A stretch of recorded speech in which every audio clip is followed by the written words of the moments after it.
My in-laws were drunk. Despite the whispers from people around us, my in-laws didn't seem to care as they kept yelling at me.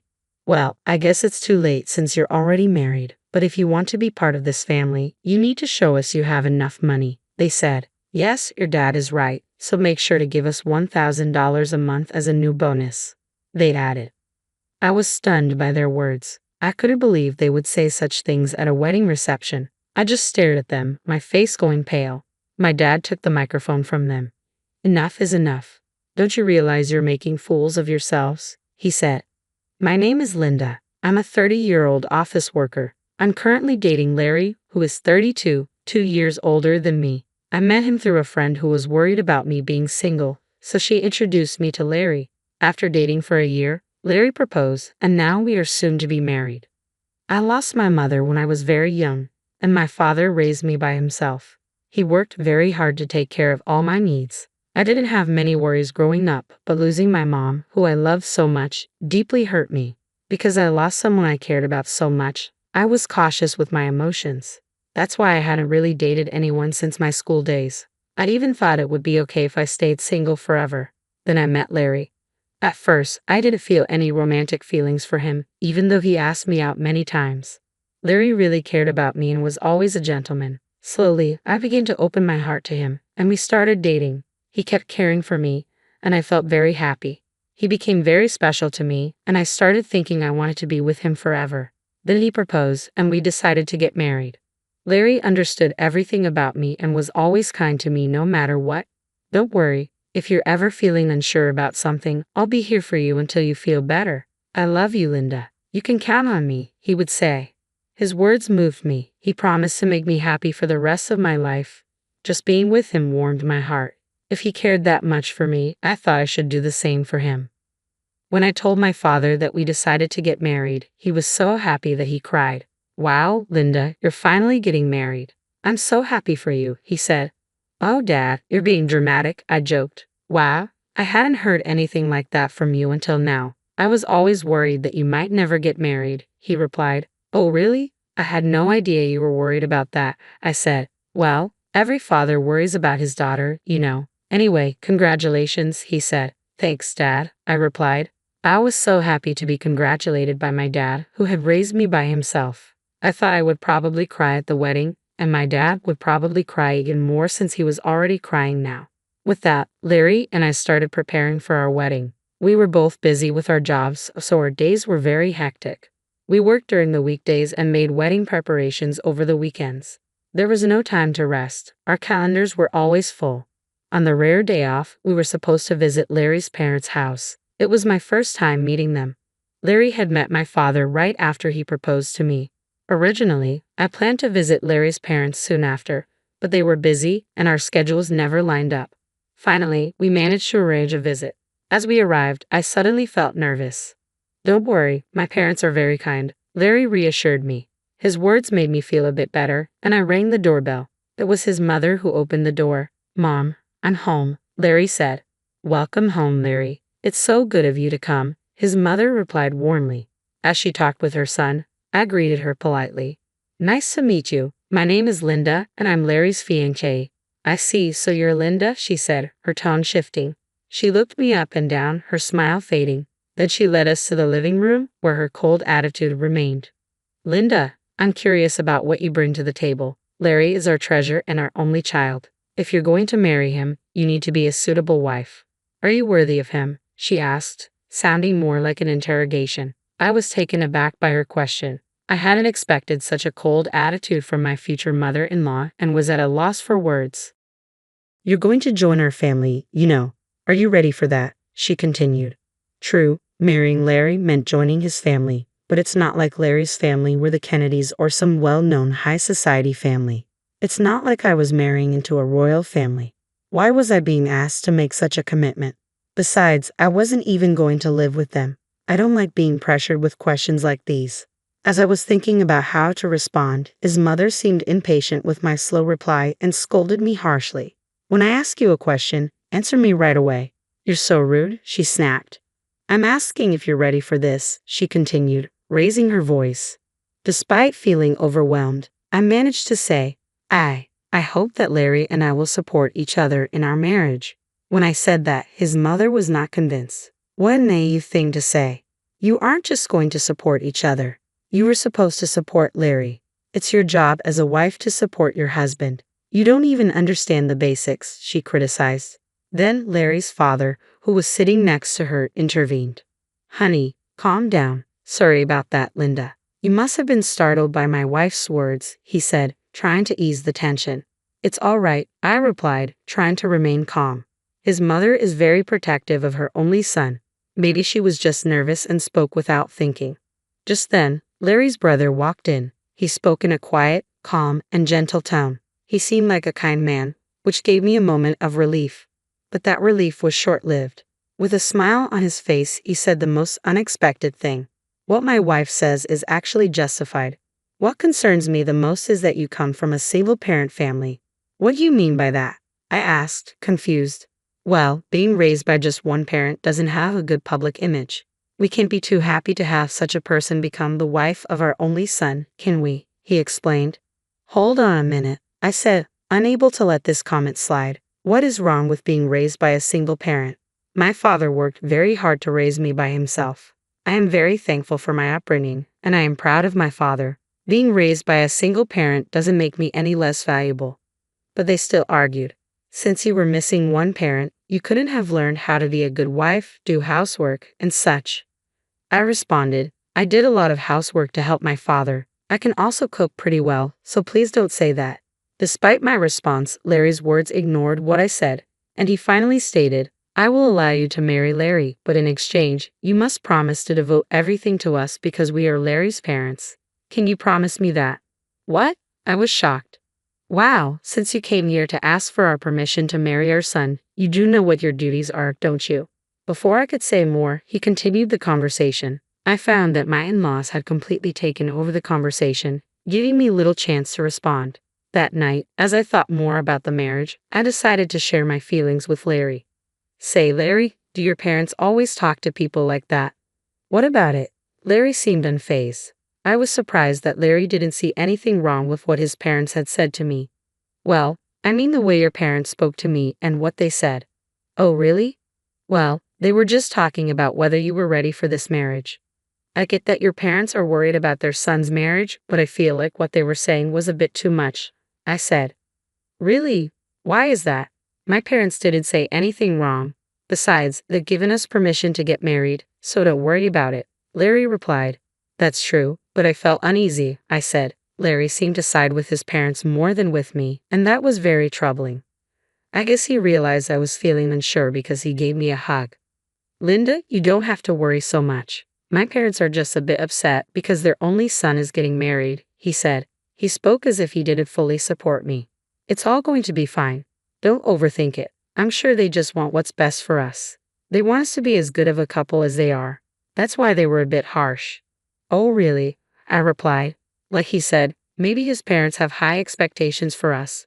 But even if that's the case, I don't think it's right for them to belittle me because I was raised by my father. I don't think people who say such things make a good couple. We are the ones getting married, and we should be the focus, not their approval or disapproval. With that perspective, although I was still a bit upset, I decided not to dwell too much on his parents' opinions. Then the day of the wedding arrived. We had many guests, including our relatives, friends, colleagues, and bosses. I walked down the aisle with my father, who had raised me all my life. Larry and I exchanged our vows and rings. We were met with applause, and for the first time, I truly realized that I was getting married to Larry. I felt a happiness I had never felt before. As we walked into the reception hall, we made our way through the crowd, greeted by videos of us as part of the entertainment. It was a joyful time. I chatted with friends I hadn't seen in a while, and many people congratulated us. Despite my earlier worries about his parents, I was glad I had decided to marry Larry. I was glad we decided to have a memorable day. After the ceremony, we planned to officially register our marriage, and Larry and I would become husband and wife. I cherished every moment and felt so happy. Time flew by, and soon it was time for the final part of the event. The bride and groom and both sets of parents lined up to greet the guests, but I started to feel uneasy because of Larry's parents. We were all supposed to be standing in line, but his parents were wobbly on their feet. If you looked closely, you could see that their faces were bright red. They had drunk too much. Some relatives asked if they were okay. My in-laws were clearly drunk, but we had to wrap up the ceremony and get it over with. The moderator handed the microphone to me and Larry. Suddenly, Larry's mother snatched my hand away from him and yelled at me like a professional wrestler in the middle of a challenge. "Listen to me, Linda. After this wedding, you are going to devote yourself to us completely. Prepare yourself because we are going to test you really hard," she said. The guests started whispering to each other, and some even thought it was a joke and laughed. Then Larry's father grabbed the microphone. "Linda, don't you feel embarrassed to wear a dress like that? It doesn't suit you at all, dear. You should tell her the truth," his mother chimed in. As expected, the whispers among the guests changed in tone. I looked at Larry, hoping he would stop his father's rude comments, but Larry said he couldn't do that and that his parents weren't doing anything wrong. It became clear he would never protect me from his parents in the future. That was the moment I realized it. I was certain of it, even as the hall buzzed around us. My in-laws were drunk and continued to insult me. "Well, you're already married, but if you're going to be part of this family, you need to prove that you have enough money," they said. "Yes, that's right," they continued. "After you register your marriage at the city hall, you should give us a few thousand a month and your entire bonus." I was shocked by their words. I never thought they would say such things at our wedding reception. I just stared at them, feeling my face go pale. My father took the microphone from them. "Enough of this. Don't you realize you're making fools of yourselves?" he said. Though still showing some respect, his parents glared at my father.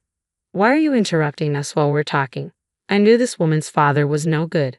"Single parents are never any good," they said. Why did they talk like this? How dare they insult my father, I thought. My father, keeping his cool, replied, "You people are even worse than I imagined.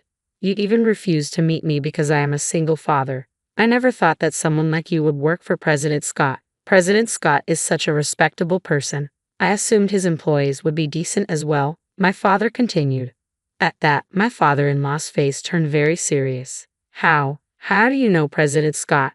"He's a business partner of my company and, more importantly, an old friend of mine," my father explained.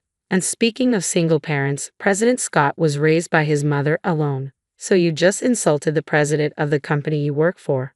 Seeing my in-laws' faces fall at my father's words, I realized they finally understood the mess they had gotten themselves into. "I apologize, sir. Please don't tell the president about this," my in-law pleaded, suddenly falling to his knees.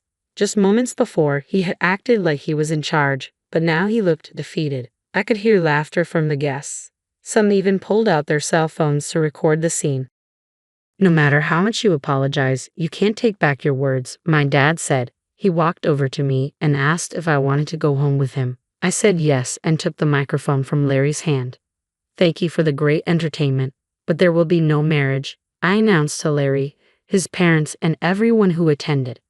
"I will make sure to return the money you gave us for this occasion." Then I left the reception hall with my dad. I caught a glimpse of Larry and his parents looking dismayed, and soon after, his relatives rushed over with worried expressions on their faces. The place must have been in complete chaos. As I returned their money, I apologized to the guests. They all expressed sympathy for me and praised me and my dad for our actions, saying it was good that we weren't taken advantage of by such terrible people. Later, Larry's coworkers, who had attended the reception, must have spread the word about what happened at his company. Larry became known for having such unreasonable parents and was criticized for having a weak character. His embarrassment was so great that he resigned voluntarily. Of course, if the president of my father-in-law's company found out about the incident, Larry's father was demoted and sent to an insignificant division of the company, transferred to a remote office in the countryside. I heard that Larry's family has been ostracized by all his relatives because of what happened at the wedding. While it's unfortunate, it really was their own doing, and sometimes things like that just can't be avoided. In the meantime, I've been using this opportunity to strengthen my relationship with my dad. We've been spending more quality time together, and it's helped me appreciate all he's done for me even more. One day, he sat me down for a serious talk. "Linda, are you interested in running the business?" he asked, looking at me with a mixture of hope and seriousness. "Do you mean," I started, a bit unsure where he was heading with this. "Why don't you work towards becoming the president of my company?" he suggested. It was a big step, and he seemed to believe I was ready to take it on. I'll do my best, I promised him, feeling a mix of excitement and nervousness. I decided then to focus on stepping up my game at work rather than getting entangled in romantic relationships for now. I wanted to prove to myself and to my dad that I could excel and perhaps one day be a great leader like him. Currently, I am deeply involved in learning everything I can at my dad's company. The work is challenging but fulfilling, and I'm determined to make the most of this opportunity. Reflecting on the wedding fiasco, it's clear that Larry's in-laws were quite unreasonable, turning what should have been a beautiful event into a spectacle. Thankfully, since the marriage wasn't officially registered, Linda, myself in this scenario, was spared from a legally binding mistake. Now, free from any marital ties and with no looming in-law issues, I can focus solely on my career aspirations. It's a relief to know that out of a chaotic situation came a clear path forward for me. I look forward to what the future holds and am excited about the potential of leading the company. I wish myself all the best and hope that anyone watching this story can take something valuable from it. Thank you for staying till the end. Please consider subscribing if you enjoyed this story, and I hope to see you in the next video. I can't believe you, Zara. I slave away at work all day to come home to this slop? Ethan hurled his plate at the wall, shattering it. I flinched, my voice quivering. I'm sorry. I had a migraine today, and... Excuses. That's all I ever hear from you, Ethan sneered, his face contorted with rage. You're lucky I even married you, considering how plain and unremarkable you are. His words cut deep, reopening wounds I thought had long since healed. I met Ethan 3 years ago when I started working as a receptionist at his law firm. Despite my quiet nature and average looks, he pursued me relentlessly, showering me with compliments and grand romantic gestures. Swept up in the whirlwind of his charm, I fell head over heels. Our courtship was a fairy tale, but reality set in soon after we exchanged vows. Ethan convinced me to quit my job, insisting that he wanted me to focus on being the perfect housewife. I agreed, eager to please him and build our life together. But 3 months into our marriage, Ethan's true colors began to show. He nitpicked every aspect of my homemaking, from the way I folded his laundry to the seasoning in my cooking. Nothing I did was ever good enough. Honestly, Zara, sometimes I wonder why I bother coming home at all, Ethan sighed dramatically, running a hand through his perfectly coiffed hair. You can't even handle the most basic tasks. I bit my lip, fighting back tears. I'm trying my best, Ethan. It's just been a difficult day and... Oh, spare me the pity party, he scoffed, rolling his eyes. You don't know what a difficult day is. You sit around this apartment all day, doing God knows what, while I'm out there busting my ass to provide for us. The irony of his statement wasn't lost on me.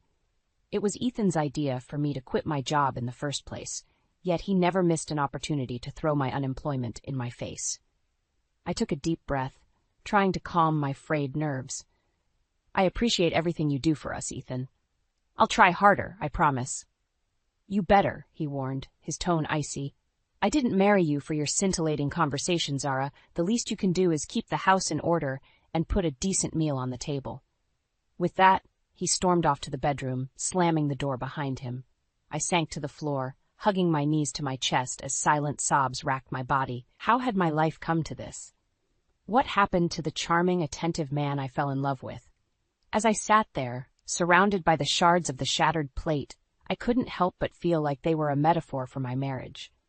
What once seemed so perfect and promising was now broken beyond repair, and I was left to pick up the pieces, alone and disillusioned. As the weeks turned into months, Ethan's verbal abuse only escalated. He seemed to take sadistic pleasure in tearing me down, finding fault in every aspect of my existence. Zara, have you gained weight? He asked one evening, eyeing me critically as I set the table for dinner. You're looking a bit softer these days. I glanced down at my body, suddenly self-conscious. I don't think so. I've been eating the same as always. Ethan smirked, a cruel glint in his eye. Well, maybe that's the problem. You're not exactly active, are you? Sitting around the house all day, it's no wonder you're turning into a blob. His words stung, but I tried to brush them off. I'll start going for walks in the evenings, I offered, hoping to appease him. Don't bother, he scoffed. It's not like it'll make much difference. You'll always be plain old Zara, no matter how much you try to improve yourself. I bit my tongue, fighting back the urge to defend myself. I knew from experience that arguing with Ethan only made things worse. As I served him his meal, he took one bite and grimaced. Christ, Zara, is this what you call dinner? It's like eating cardboard. I followed the recipe exactly, I said, my voice trembling slightly. I thought you liked chicken parmesan. I like it when it's cooked properly, he retorted, shoving the plate away. This is inedible. Honestly, I don't know why I keep you around. You're useless as a wife and homemaker. Tears pricked at the corners of my eyes, but I refused to let them fall. I wouldn't give Ethan the satisfaction of seeing me cry. I'm sorry, I whispered, gathering up his plate. I'll make something else. Don't bother, he sneered, standing up from the table. I've lost my appetite. I'm going out. He grabbed his coat and keys, slamming the front door behind him. I knew he was likely heading to a bar or to meet up with one of his colleagues. It wasn't unusual for him to stay out late, leaving me alone with my thoughts and insecurities. As I cleaned up the kitchen, my mind wandered to happier times. I thought about my old job at the law firm, how fulfilling it had been to contribute and feel valued. I missed the camaraderie of my coworkers, the sense of purpose I felt every day. But Ethan had convinced me to give all that up. I make more than enough money for both of us, he'd said. I want you to focus on making our home a haven, a place where I can relax and unwind after a long day at work. At the time, it had sounded romantic, the idea of being a devoted housewife. But now, I realized how much I had sacrificed for a man who didn't appreciate me, who seemed to delight in my misery. Late that night, as I lay in bed alone, I heard Ethan stumble in, reeking of alcohol and perfume. He collapsed onto the bed beside me, snoring loudly, not even bothering to undress. I lay there, staring at the ceiling, a hollow feeling in my chest. Was this what my life had become? A series of endless days, catering to a man who treated me like dirt with no escape in sight? I knew I should leave, that I deserved better than this.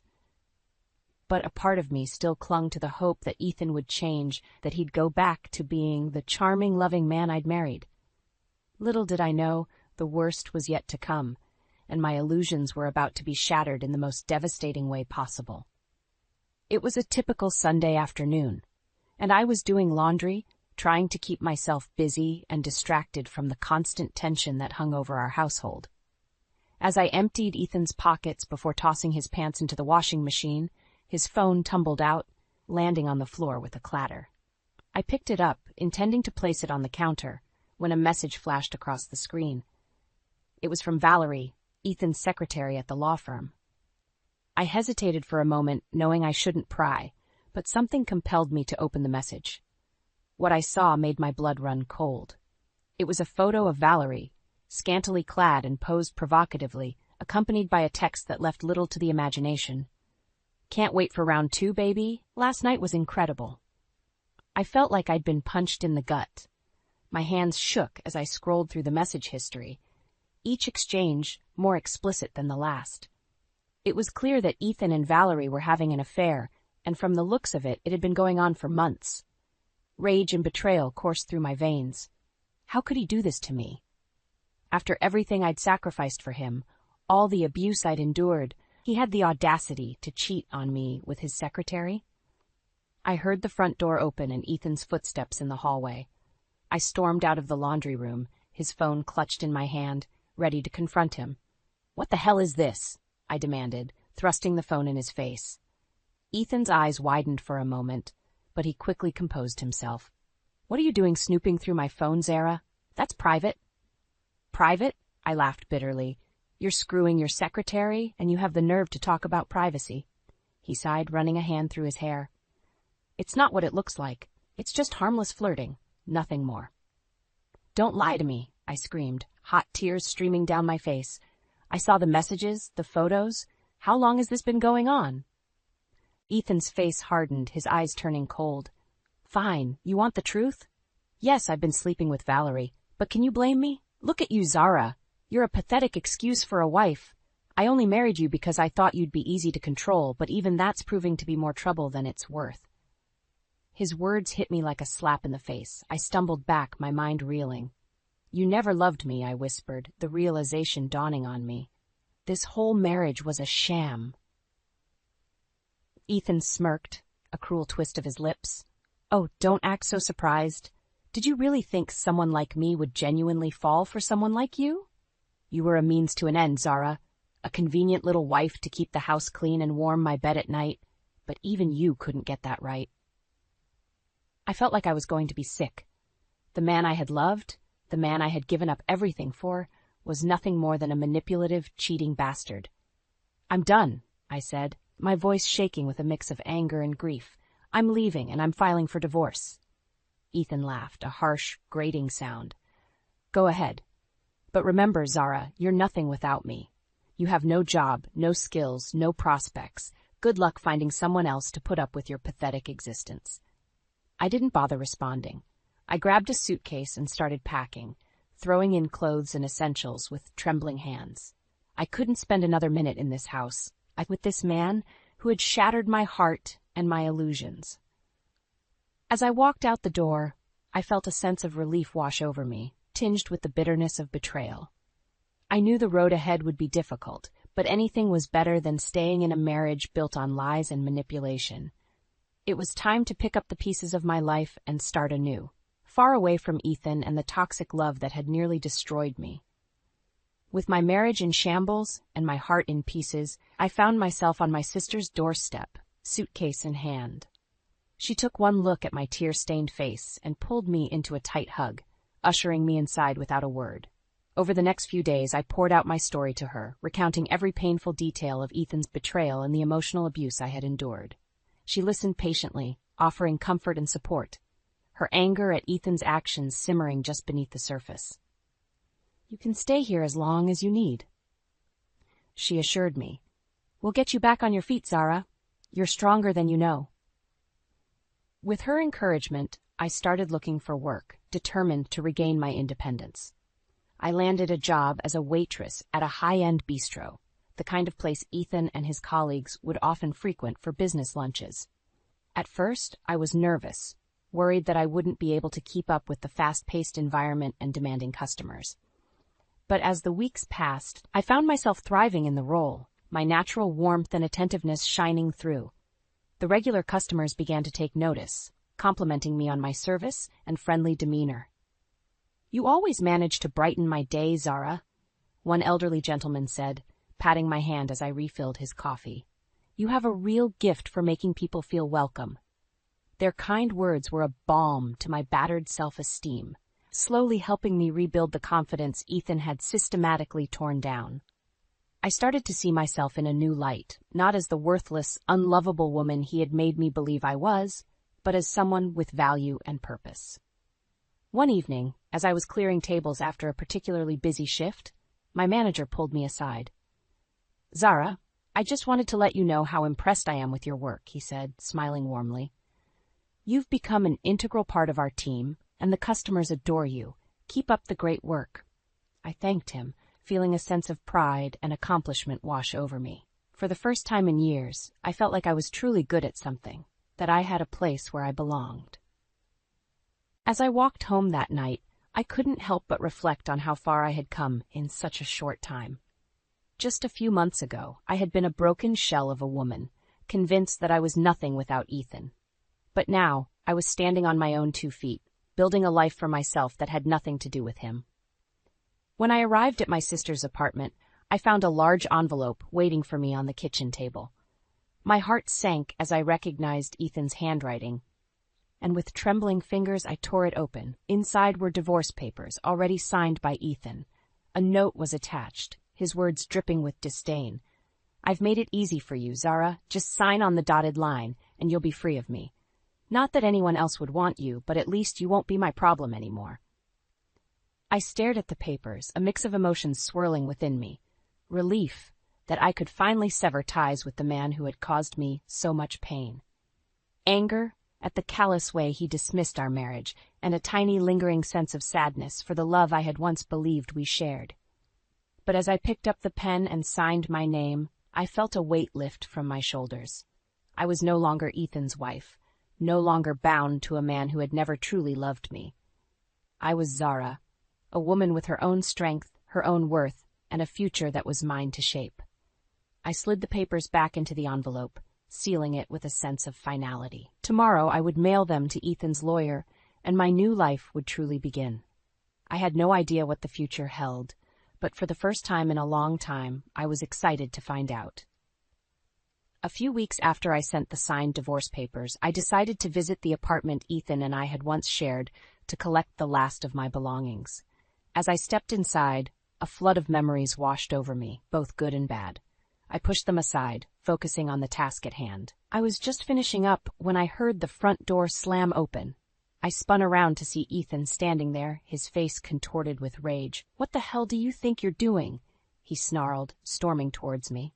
I stood my ground, refusing to be intimidated. "I'm just getting the rest of my things, Ethan. I have every right to be here." "Like hell you do," he shouted, grabbing my arm roughly. "This is my apartment, Zara. You have no claim to it anymore." I yanked my arm free, glaring at him. "Actually, Ethan, this apartment has always been in my name. My grandparents gave it to me as a gift, remember? You never had any legal right to it." His eyes widened, and for a moment I saw a flicker of uncertainty cross his face. But it was quickly replaced by fury. "You can't just sell it without my consent," he bellowed. "I won't let you get away with this, Zara. I'll take you to court and make your life a living hell." I laughed, a bitter, humorless sound. "Go ahead, Ethan. Take me to court. I'm sure the judge would love to hear about your infidelity and emotional abuse. I have plenty of evidence to back up my claims." He opened his mouth to retort, but before he could speak, the front door opened again. We both turned to see Valerie standing there, her eyes wide with shock. "Ethan, what's going on?" she asked, her voice trembling. I smiled coldly. "Hello, Valerie. I see you two are still going strong. I hope you know what you're getting into with this one." Valerie's gaze darted between Ethan and me, confusion and fear written all over her face. "Ethan, what is she talking about?" Ethan's face paled, and he took a step towards her. "Valerie, baby, it's not what it looks like. Zara and I are just having a little disagreement about the apartment. It's nothing to worry about." I scoffed. "A little disagreement? Is that what you call it when you ambush your ex-wife and try to intimidate her into giving up her property?" Valerie's eyes narrowed and she crossed her arms over her chest. "Ethan, I think you have some explaining to do." I picked up my box of belongings and brushed past them, pausing in the doorway. "You two deserve each other," I said, my voice dripping with contempt. "But Valerie, if I were you, I'd watch my back. Ethan has a habit of lying and cheating to get what he wants." With that, I walked out, leaving them to their own devices. As I stepped out into the sunlight, I felt a sense of triumph wash over me. I had stood up to Ethan, had shown him that I was no longer the meek, submissive woman he had married. I was stronger now, and I wasn't going to let him push me around anymore. As I made my way back to my sister's apartment, I couldn't help but smile. For the first time in years, I felt truly free. Free from Ethan's manipulation, free from his constant criticism and abuse. I knew the road ahead wouldn't be easy, but I was ready to face whatever challenges lay ahead. I had survived Ethan's betrayal, had picked up the pieces of my shattered life, and put them back together. And now I was ready to start a new chapter, one where I was in control of my own destiny. The future was uncertain, but one thing was clear. I was never going to let anyone treat me the way Ethan had ever again. I was done being a victim, done being a doormat. From now on, I was going to stand up for myself and fight for the life I deserved, and heaven help anyone who tried to stand in my way. A few days after the confrontation at the apartment, I received a call from an old coworker at the law firm. She had overheard Ethan spinning a tale to Valerie about moving into his family's luxurious vacation home, and she couldn't help but reach out to me. "Zara, I know it's none of my business, but I thought you should know," she said, her voice laced with concern. "Ethan is lying to Valerie about his living situation. I've seen the place he's talking about, and it's a far cry from the mansion he's describing." I thanked her for the information, a plan already forming in my mind. I knew Ethan's lies were going to catch up with him sooner or later, and I was determined to be the one to expose him. I dug through my old files until I found a photo of the actual vacation home, a rundown shack that was barely habitable. Armed with this evidence, I made my way to the law firm, determined to confront Ethan and Valerie. As I walked into the office, I saw them standing together by the water cooler, laughing and flirting as if they didn't have a care in the world. I marched up to them, a smile plastered on my face. "Ethan, Valerie, so good to see you both," I said, my voice dripping with false sweetness. They turned to face me, Ethan's eyes narrowing in suspicion. "What are you doing here, Zara? I thought I made it clear that I didn't want you around." I ignored him, turning to Valerie. "I couldn't help but overhear your conversation about the vacation home, Valerie. It sounds absolutely lovely, but I think there's something you should see." I pulled out the photo of the shack, holding it up for her to see. "This is the real vacation home, Valerie. The one Ethan has been lying to you about." Valerie's eyes widened, and she snatched the photo from my hand, studying it closely. "Ethan, what is this? You told me it was a luxury estate with a pool and a tennis court." Ethan's face paled, and he stammered, trying to come up with an explanation. But before he could speak, I pulled out my phone, playing a series of audio recordings. The recordings were of Ethan's raunchy encounters with various women at the office, evidence gathered by a fed-up coworker who had had enough of his misconduct. The sound of his grunts and moans filled the air, interspersed with the giggling and sighing of his conquests. Valerie's face turned bright red, and she rounded on Ethan, her eyes blazing with fury. "You bastard! You've been cheating on me this whole time, haven't you? With every woman in this damn office." Ethan held up his hands, trying to placate her. "Valerie, baby, it's not what it sounds like. I can explain." But Valerie wasn't having it. She slapped him hard across the face, leaving a bright red handprint on his cheek. "Save it, Ethan. I've heard enough. I'm going straight to HR and reporting your sorry ass for sexual harassment. We'll see how long you keep your job once they hear about this." She stormed off, leaving Ethan standing there, his mouth agape. He turned to me, his eyes filled with rage and desperation. "You bitch," he snarled, taking a step towards me. "You've ruined everything. I'll make you pay for this, Zara. I swear to God, I'll destroy you." I laughed, a cold, mirthless sound. "You've already destroyed me, Ethan. You took everything from me, my love, my trust, my self-respect. But now it's my turn. I'm going to watch you lose everything, just like I did, and I'm going to enjoy every damn minute of it." With that, I turned on my heel and walked out, leaving him to face the consequences of his actions. I knew it was only a matter of time before the truth came out, before Ethan's web of lies unraveled completely, and when it did, I would be there to watch him fall. True to her word, Valerie marched straight into HR and reported Ethan's misconduct. She provided them with copies of the audio recordings I had shared, as well as her own testimony about his lies and infidelity. The fallout was swift and severe. Ethan was immediately suspended pending an investigation, and within a week he was fired from the law firm. His reputation was in tatters, and word quickly spread throughout the legal community about his unethical behavior. I watched from the sidelines as Ethan's life unraveled, feeling a sense of grim satisfaction. He had brought this upon himself, and now he was paying the price for his actions. But even in his downfall, Ethan couldn't let go of his ego. He showed up at my sister's apartment one evening, pounding on the door and demanding to see me. I opened the door warily, keeping the chain latched. "What do you want, Ethan?" He looked haggard and desperate, his eyes bloodshot and his clothes rumpled. "Zara, please, you have to help me. I've lost everything, my job, my reputation, even Valerie. I have nowhere else to go." I stared at him incredulously. "You've got to be kidding me. After everything you've done, you have the nerve to come here and ask for my help?" He dropped to his knees, clasping his hands together in a gesture of supplication. "I know I don't deserve it, but I'm begging you, Zara. I'll do anything. Just give me another chance." I shook my head, feeling a mix of pity and disgust. "Ethan, I gave you more chances than you ever deserved.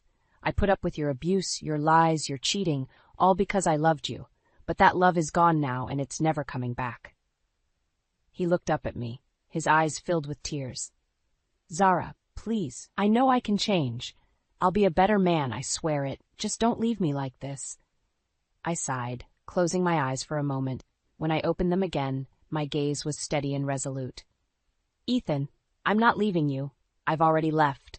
I moved on with my life the moment I walked out of our apartment with divorce papers in hand." I reached behind the door and picked up a small box, handing it to him through the gap. Here, I packed up the rest of your things from the apartment. Consider it my final act of kindness. He took the box, his hands shaking. Zara, I held up a hand, cutting him off. I don't want to hear it, Ethan. We're done. I'm done. I have a new life now, one that doesn't include you, and I suggest you start building one for yourself, because I won't be there to pick up the pieces anymore. With that, I shut the door, sliding the chain back into place. I leaned against it for a moment, taking a deep breath. I could hear Ethan on the other side, sobbing and pleading, but I tuned him out. I had meant what I said. I was done with Ethan, done with the toxic love that had nearly destroyed me. I had fought too hard and come too far to let him drag me back down into the darkness. I pushed myself off the door and walked into the living room, where my sister was waiting with a cup of tea and a sympathetic ear. I sat down beside her, taking the mug and inhaling the comforting scent of chamomile. You did the right thing, Zara, she said, squeezing my hand. I'm proud of you. I smiled, feeling a sense of peace wash over me. I know, it wasn't easy, but it was necessary. I'm ready to move on, to start a new chapter in my life. She nodded, her eyes shining with love and understanding. And I'll be right there with you, every step of the way.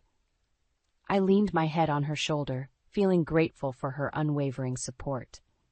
Together we sat in silence, sipping our tea and listening to the sound of Ethan's footsteps fading away into the night. A month had passed since I last saw Ethan, and my life had taken a turn for the better. I had accepted a dream job in Seattle, working as a paralegal at a prestigious law firm. It was a fresh start, a chance to build a new life far away from the painful memories of my past. I was packing up the last of my belongings when I heard a knock at the door. I opened it to find Ethan standing there, looking disheveled and desperate. Zara, please, I need to talk to you, he said, his voice hoarse. I sighed, crossing my arms over my chest. What do you want, Ethan? I thought I made it clear that we were done. He pushed past me, stumbling into the apartment. I could smell the alcohol on his breath, and I wrinkled my nose in disgust. I've lost everything, Zara, he slurred, collapsing onto the couch. My job, my reputation, even my apartment. I've been sleeping on friends' couches and in my car. I'm drowning in debt, and I don't know what to do. I stared at him, feeling a mix of pity and revulsion. I'm sorry to hear that, Ethan, but what do you want me to do about it? You brought this on yourself. He looked up at me, his eyes bloodshot and pleading. I need you, Zara. I need you to give me another chance. I know I can change. I know I can be better. Just please, don't leave me like this. I shook my head, a sad smile playing at the corners of my mouth. Ethan, I've given you more chances than I can count, and every time you've let me down. You've hurt me in ways I never thought possible, and I can't go through that again. He reached for me, his hands shaking. But I love you, Zara. I've always loved you. We can make this work. I know we can. I stepped back out of his reach. No, Ethan, we can't. Because the truth is, you never loved me. You loved the idea of me, of having someone to control and manipulate. But that's not love, and it never will be. I walked over to the door, opening it wide. I think it's time for you to go, Ethan. I have a new life waiting for me, and you're not a part of it. He stumbled to his feet, his face twisted with anger and desperation. You can't do this to me, Zara. You can't just walk away like this. I smiled, feeling a sense of calm wash over me. I can, and I am. Goodbye, Ethan. He stared at me for a long moment, his eyes filled with a mix of rage and despair. Then, without another word, he walked out the door and out of my life. I closed the door behind him, leaning against it for a moment. I took a deep breath, feeling a sense of relief wash over me. It was finally over. I was free. I walked over to the window, looking out at the city skyline. In the distance, I could see the Space Needle, a symbol of the new life that awaited me. I smiled, feeling a sense of excitement and anticipation. I had a new job, a new city, and a new love waiting for me. A man I had met at the bistro, a kind and gentle soul who had helped me heal and find happiness again. I picked up my suitcase, taking one last look around the apartment. It had been my home for so long, but now it was time to say goodbye. I walked out the door feeling a sense of lightness and freedom. The past was behind me, and the future was bright with promise. As I stepped out into the sunlight, I couldn't help but smile. I had survived the worst that life had thrown at me, and I had come out stronger on the other side. I was ready for whatever lay ahead, ready to embrace the new chapter in my life with open arms. And as I walked down the street, I knew that nothing could ever hold me back again. "You ungrateful bastard!" I screamed at Dan, my voice dripping with venom. "How could you do this to me after everything I've sacrificed for this family?" Dan stood there, his face devoid of any remorse, clutching that cheap blonde bimbo's hand. "I'm sorry, Sam, but I've fallen out of love with you. Amber understands me in a way you never could." I wanted to claw that smug look right off his face. "Understands you? She's half your age and just using you for your money, you idiot!" Amber batted her fake eyelashes. "That's not true, Danny. I love you for who you are." She shot me a vindictive glare. "Unlike your bitter, workaholic wife. The audacity of that gold-digging whore. I'd worked myself to the bone at that soulless corporate job to give Dan and our son Caleb a comfortable life. And this was how they repaid me? I can't believe you're taking her side, Caleb." I turned to my son, desperate for an ally, but he just shrugged, his eyes glazed over like he couldn't care less about my anguish. Dan stepped forward, his voice smug. "It's over, Samantha. I want a divorce. I'm leaving you for Amber." Those words felt like a punch to the gut. After 25 years of marriage, he was just discarding me? Traded in for a younger model, like some rusty old car? White-hot rage boiled inside me. They wanted to play dirty? Fine, I'd make them regret the day they ever crossed Samantha Henderson. Squaring my shoulders, I met Dan's cold stare. "You're going to wish you never betrayed me. I'll make sure you and your little tramp end up with nothing." I stared blankly at my computer screen, the numbers and figures blurring together as my mind drifted back to that awful night. Dan's callous words echoed endlessly, each replay feeling like a fresh wound. "I'm leaving you for Amber." How could the man I devoted half my life to throw it all away for some cheap fling? We'd built this life together, the house, the savings, raising Caleb, and he just discarded it, discarded me. The shrill ring of my office phone mercifully pulled me back to reality. "Henderson Accounting, this is Sam." "Miss Henderson, your 3 o'clock is here to see you," my assistant's voice crackled through the line. "Send them in, Janice." The door opened and a sharply dressed woman around my age stepped inside. She extended a perfectly manicured hand. "Samantha? Hi, I'm Diane Locke, your attorney." I shook her hand, giving her a weary smile. "Thanks for coming in on such short notice." Diane waved a dismissive hand as she took a seat across from me.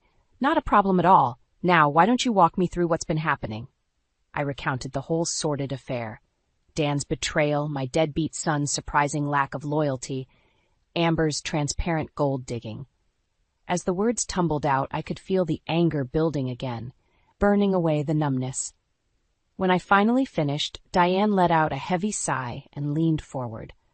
"I'm so sorry you're going through this, Sam. Your husband is clearly in the wrong here, but I want you to know, we're going to fight this, and we're going to win."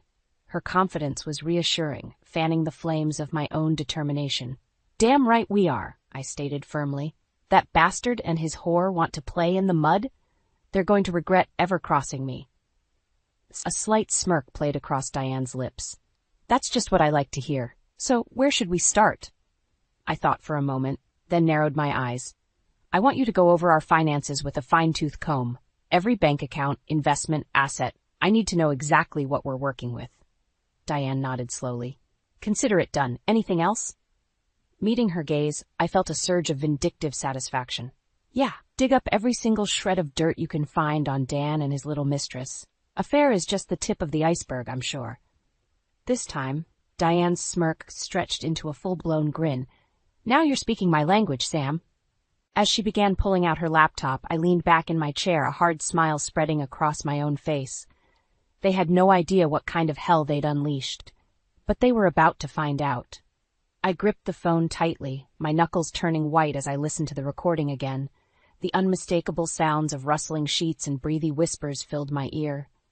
"Oh, Dan, you feel so good inside me," a woman's sultry voice purred. I felt bile rise in my throat as Dan's husky chuckle responded. "You like that, baby? You're so tight." The lewd audio faded into a chorus of moans and the squeaking of a bed frame. I'd heard more than enough. Shaking with rage, I slammed the phone down and shot a venomous glare at Diane. "Well, you were right. There's no mistaking those voices. It's him and that little whore. My attorney's face was grim as she slowly nodded. I'm so sorry, Sam, but this recording is rock-solid evidence of his affair. His disgusting, cheap affair with his 20-something secretary. I spat, fury coursing through my veins, while I was at the office busting my ass to pay our bills. Diane placed a calming hand on my arm. Just breathe, okay? We've got him dead to rights on this. It'll be a huge asset when we take him to court. Court? I laughed bitterly. Oh, I'm going to destroy him well before this ever sees a courtroom. What do you mean? Snatching up the phone again, I rapidly punched in a number I knew by heart, Dan's office line at Hendricks & Co. After a few rings, his assistant picked up. Hendricks & Co. Accounting, this is Gail speaking. Putting on my best sickly sweet voice, I purred, Why, hello, Gail. This is Mrs. Henderson calling for my husband. Oh, hello, Mrs. Henderson. One moment, please. The line clicked over to hold as I turned to Diane with a wicked grin. Watch and learn. A few seconds later, Dan's confused voice came on the line. Sam? What's going on? Everything okay? Everything's just peachy, Danny, I cooed in a sugary tone. Although, I did have one little question for you. Okay. What's up? Pausing for maximum impact, I stated calmly. Does your secretary Amber usually join you for nooners in our marital bed? Because that's certainly what it sounds like on this charming little recording I have. Dead silence fell over the line as I let those words sink in. Finally, Dan sputtered. Sam, I can explain. Save it, you pathetic cheating bastard, I roared, any hint of sweetness vanishing. I hope you and your cheap whore were worth throwing away 25 years of marriage. Not waiting for a response, I slammed the phone down again, chest heaving. Diane was staring at me with a mixture of shock and admiration. Well, she said slowly, I'd say that's one way to get things moving. A savage grin spread across my face as I reveled in the sweet taste of revenge. The front door slammed open and Dan stormed inside, his face beet red. What the hell was that stunt you pulled at my office? I calmly looked up from the kitchen table where I was reviewing some files. Stunt? I was simply asking my husband an innocent question. Innocent? He let out a mirthless laugh. You ambushed me and broadcasted our private life to my entire office staff. Shrugging, I replied coolly, Well, I had to find out the truth about your extracurricular activities somehow, since you clearly weren't going to be honest with me. Dan opened his mouth to respond, but another voice cut him off. Hey, what's with all the yelling? We both turned to see Amber sauntering down the hallway, wearing one of my silk robes that clung obscenely to her curvaceous frame. She made a big show of draping herself all over Dan. Oh, hey, babe, she purred, smirking at me. I thought I heard some angry voices out here. White-hot rage lanced through me at the sight of this cheap hussy so brazenly making herself at home in my house. Get your skanky paws off my husband, you little tramp! Amber just sneered. Ex-husband, I think you mean? Right, Danny? To my horror, Dan simply nodded in agreement, not even looking at me as he pulled the whore closer. Sam's right, babe. It's over between us. I'm leaving her. For you. The cruel finality of his words felt like a physical blow. My husband, the man I'd loved and supported for over 2 decades, was leaving me for this empty-headed bimbo? As if sensing my anguish, Caleb chose that moment to wander in, taking one look between us before siding with his father. Finally did the right thing, Dad. Mom's been a total nag for years. The shock and betrayal were overwhelming. Even my own son was against me, after everything I'd sacrificed to give him a good life. Amber snickered victoriously. Aw, what's the matter, Sammy? Gonna cry now that your family's abandoning your pathetic ass? That mocking jab was the final straw. Letting out a primal scream of fury, I grabbed the nearest object, a heavy glass ashtray, and whipped it straight at the little bitch's head. Amber barely had time to register the shock on her face before the ashtray struck her squarely, sending her crumpling to the floor in an unconscious heap. You crazy bitch! Dan rushed to her side as Caleb just watched with wide eyes. Glaring at the both of them with pure loathing, I hissed, Get that whore out of my house, and don't even think about coming back here yourselves. For once, Dan didn't argue. He simply gathered Amber's limp form and carried her out, Caleb reluctantly following behind. As the door slammed shut, I collapsed back into the chair, drained from the explosive confrontation. My body was shaking, my heart pounding in my ears. But through the haze of shock and anger, one thought rang out clearly. If it was war they wanted, it was war they'd get. I paced back and forth in Diane's office, my hands clenched into tight fists. I want to bleed him dry, you hear me? That lying, cheating scumbag doesn't deserve a penny after what he's done. My attorney watched me cautiously, like I was a wild animal that might lash out at any moment. I understand you're angry, Sam. Hell, I'd be furious too in your shoes. But we need to be strategic about this, okay? Letting out a shuddering breath, I collapsed into the chair across from her desk. You're right. I know, it's just, how could he do this to me, Diane? After everything? She leaned forward, her expression softening. Some men are just selfish pricks who think only with their dicks. Dan's one of the worst. And to take Caleb's side against his own mother? I shook my head in disbelief. I sacrificed so much for that ungrateful little brat. Which is exactly why we're going to make them pay. Diane's voice hardened as she slid a file across the desk. I had my investigators pull up everything they could find on Dan and his mistress, and let me tell you, it's not pretty. I opened the file, my eyes widening at the damning evidence inside. Bank statements, phone records, even a few incriminating photos of Dan and Amber in compromising positions. Looks like your husband has been stealing funds from his firm to bankroll his little fling, Diane stated grimly. Likely been going on for years if these records are accurate. My blood boiled at the thought of Dan using my own hard-earned money to fund his tawdry affair. The bastard. And as for Amber, Diane flipped through some more pages. Multiple counts of tax fraud, illegal drug use, you name it. This girl's dirtier than a mud puddle. A slow, wicked smile spread across my face as I looked up at her. So in other words, we've got them by the balls. Diane matched my grin. Exactly. We're going to use every last shred of this evidence to crucify them in court. Dan will be lucky if he's not thrown in prison. Good, I said with relish. Let's destroy them utterly. I want that cheating bastard left with nothing. No money, no career, no future. Consider it done. Diane immediately started scribbling notes. We'll bury them under an avalanche of lawsuits and criminal charges, hit them from every angle until they have no choice but to surrender. Leaning back in my chair, I felt a rush of vicious satisfaction. Dan and his whore had awoken a vengeful fury inside me. They were about to learn you don't screw over Samantha Henderson without paying dearly for it. Let the games begin, I stated coldly. Those two have no idea what kind of hell they've unleashed. I took a long drag from my cigarette, savoring the sweet taste of revenge as I watched the chaos unfold across the street. 2 police cruisers were parked outside Dan's accounting firm, their lights flashing as a pair of officers led a handcuffed Amber out the front doors. The little tramp's usual arrogant smirk was nowhere to be seen, replaced by a look of utter shock and panic. But I didn't do anything. She protested, straining against the cuffs. This is just a big misunderstanding. The cop merely grunted as he shoved her into the back of the squad car. Save it for the judge, sweetheart. We've got enough evidence to put you away for a long time. I couldn't resist letting out a derisive chuckle at her desperate pleas. Just a few days ago, she'd been living it up on my husband's dime. Now she was getting a first-class ticket to prison, thanks to the mountain of evidence Diane had gathered.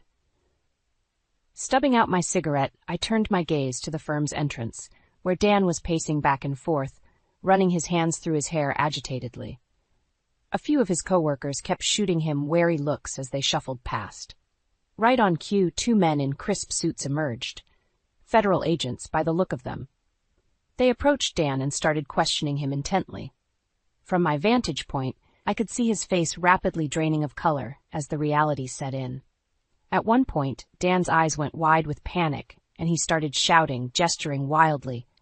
The 2 agents simply shook their heads, one of them pulling out a pair of handcuffs. I felt a rush of dark glee as the cuffs clicked around Dan's wrists. The arrogant, cheating bastard, finally brought to heel, led away in disgrace like a common criminal. My phone buzzed with a text from Diane. Just got word. Dan's been arrested for embezzlement, fraud, the works, and Amber's going down for tax evasion, drug possession, you name it. We've got them nailed. A savage grin spread across my face as I rapidly typed back. Perfect. Throw away the key and let them rot, the miserable scumbags. I watched with immense satisfaction as the disgraced pair were shoved into separate squad cars and hauled away, no doubt headed straight for an overcrowded holding cell. Popping another cigarette between my lips, I lit it slowly, reveling in the sweet taste of victory. Dan's cushy life was imploding all around him, his job, his money, his future. And it was all thanks to the deliciously incriminating evidence I'd provided the authorities through an anonymous tip. That cheating prick thought he could discard me like trash? Well, he was the one getting tossed in the gutter now, and his precious mistress right along with him. As the cruisers roared off into the distance, I took a long drag and exhaled, feeling utterly vindicated as the acrid smoke swirled around me. They deserved far worse than prison for their betrayal. But for now, this would do nicely. This is a complete farce. Dan slammed his fist on the table, his face beet red. You can't seriously be entertaining these outrageous demands from my wife? I simply stared back at him impassively, letting his impotent rage wash over me. Beside me, Diane calmly flipped through her notes. I'm afraid the evidence speaks for itself, Mr. Henderson, she stated coolly. The assets you embezzled, the bank accounts you tried to hide, not to mention your mistress's criminal activities. She shook her head. You're in no position to make demands. Dan opened his mouth to protest again, but the sharkish divorce lawyer beside him placed a restraining hand on his arm. The smug shark in a suit turned to us with an oily smile. Now let's not get too hasty here. Surely we can come to a reasonable settlement that avoids any further unpleasantness. I couldn't resist letting out a mocking laugh. Unpleasantness? You mean like when my husband abandoned me for a cheap whore half his age? Or when he drained our life savings to fund his tawdry affair? Leaning forward, I fixed Dan with a look of pure loathing. No, you arrogant prick. The only way this ends is with you giving me everything. The house, the assets, all of it. You can't be serious, Dan sputtered, his eyes bulging. After everything I sacrificed to build that wealth for our family? Our family? I shook my head in disgust. You threw away our family the second you stuck your wrinkly old dick in that silicone-stuffed bimbo. Diane placed a calming hand on my arm, her voice soothing. What my client is trying to say is that you've left us no choice but to pursue the most aggressive settlement possible. If you'd been smarter about covering your tracks, maybe we could have negotiated. The smug lawyer's bravado was slipping as he shuffled through his papers uncertainly. I could smell his fear, and it smelled delicious. But with the evidence we have of your fraud, embezzlement, and criminal misconduct. Diane shrugged. Well, let's just say that prison is a very real possibility if this goes to trial. One you can't afford. You bitch! Dan exploded, face purpling with rage as he struggled against his lawyer's restraints. You're ruining me, both of you money-grubbing whores. I simply watched in stony silence as the overweight security guard had to come physically restrain Dan, dragging him kicking and screaming from the room like a misbehaving child. Once he was gone, I turned to Diane with a wicked grin. I do love it when the trash takes itself out, she chuckled darkly. That it does. And with this Neanderthal out of the way, we can get down to finalizing this obscenely one-sided settlement. Leaning back in my chair, I lit a fresh cigarette, feeling euphoric as the smoke curled around me. After weeks of vicious legal combat, victory was finally in sight. Oh, don't worry, I stated with savage satisfaction. Dan's going to give me everything I want, and then some. No one betrayed me like he did and got away with it. The cheating bastard was going to pay for the rest of his miserable life. I took a long drag from my cigarette, surveying my new domain with immense satisfaction. The palatial house, the luxury cars in the driveway, the meticulously manicured lawn, all of it was finally, rightfully, mine. And it was all thanks to that deliciously one-sided divorce settlement Diane had brokered. Dan had been forced to sign over every asset, every investment, even the vintage Corvette he loved more than life itself. While that arrogant prick was left with nothing but the clothes on his back and a few thousand in legal fees, I was living in the lap of luxury. Funny how the tables turn, isn't it? The shrill ring of my phone broke the contented silence. Glancing at the caller ID, I smirked before answering. Why, hello, Danny boy. Miss me already? There was an audible snarl on the other end. You money-hungry bitch. I can't believe you took everything from me like this. Ah, what's the matter? I crooned mockingly. Don't like getting a taste of your own medicine for once? Maybe you should have thought about that before you cheated on your wife with a two-bit whore. She's in jail because of you, he raged. You framed Amber and got her locked up on bogus charges. Chuckling, I took another long drag. Well, when the evidence is staring you right in the face, tax evasion, drug possession, illegal bank accounts, she did that all to herself, you idiot. There was a heavy pause before Dan's defeated voice came through the line. Why are you doing this to me, Sam? After everything we built together? For a moment, I almost felt a pang of sadness for the broken man he'd become. Almost. You brought this on yourself the second you decided to throw away our marriage for a fling with some cheap gold digger, I stated coldly. Did you really think there wouldn't be consequences? You've destroyed me utterly, he whispered, sounding utterly desolate. I've got nothing left. Good, I shot back with vicious satisfaction. That's exactly what you deserve, you selfish prick. Maybe next time you'll appreciate what you had before you tossed it away like garbage. Before he could respond, I abruptly hung up and stubbed out my cigarette decisively. Screw him and his pathetic attempts to appeal to my non-existent guilt. He made his bed. Now he could lie in it. Wandering back into the lavish living room, I poured myself a glass of expensive scotch and settled into the plush leather couch. As I savored the first sip, the front door opened and a familiar face stepped inside. There's my sexy sugar mama, Marco purred with a roguish grin, his muscular form sending my pulse racing. At 25 years old, he was barely older than a child, but something about his raw primal masculinity drove me wild. Crossing over to the couch, he pulled me into a deep, smoldering kiss. When we finally broke apart, I was breathless. You're insatiable, you know that? I murmured against his lips. Marco simply chuckled, already working on unbuttoning my blouse. Maybe, but you love it, don't you? His mouth found my neck, trailing scorching kisses along my skin as I arched against him with a soft moan. In this moment, with my young virile lover devouring me, I felt powerful, invincible. Dan and his whore could rot for all I cared. After the hell they'd put me through, I deserved this. The house, the money, everything. Most of all, I deserved to finally be happy again, without a cheating snake like Dan dragging me down. Tangling my fingers in Marco's hair, I pulled him closer, surrendering to the delicious heat coursing through me. This was my reward, and I was going to enjoy it immensely. Mrs. Hendricks? I turned towards the unexpected voice interrupting our family dinner to see a sharply dressed man at the doorway. I'm Kenneth Briggs, a private investigator. He stepped inside, ignoring Derek's questioning look. I have some sensitive information regarding your husband. My heart raced as Briggs withdrew a manila envelope. Mrs. Hendricks, I regret to inform you that your husband has been involved in an affair for the past 8 months. The room fell silent as Derek's fork clattered onto his plate. I felt the blood drain from my face as Briggs removed a sheaf of photographs, each one a nauseating gut punch.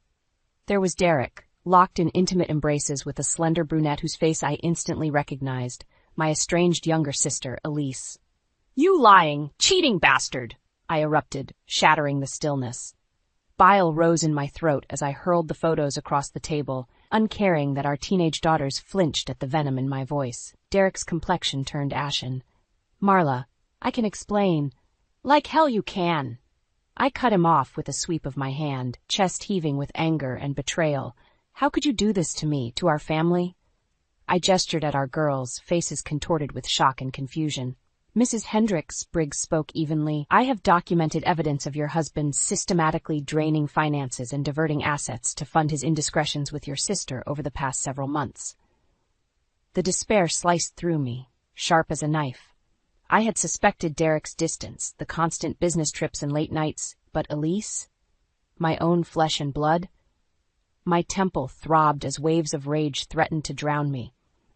I'm leaving for Shanghai tonight on an urgent business trip, Derek abruptly announced, rising from his chair.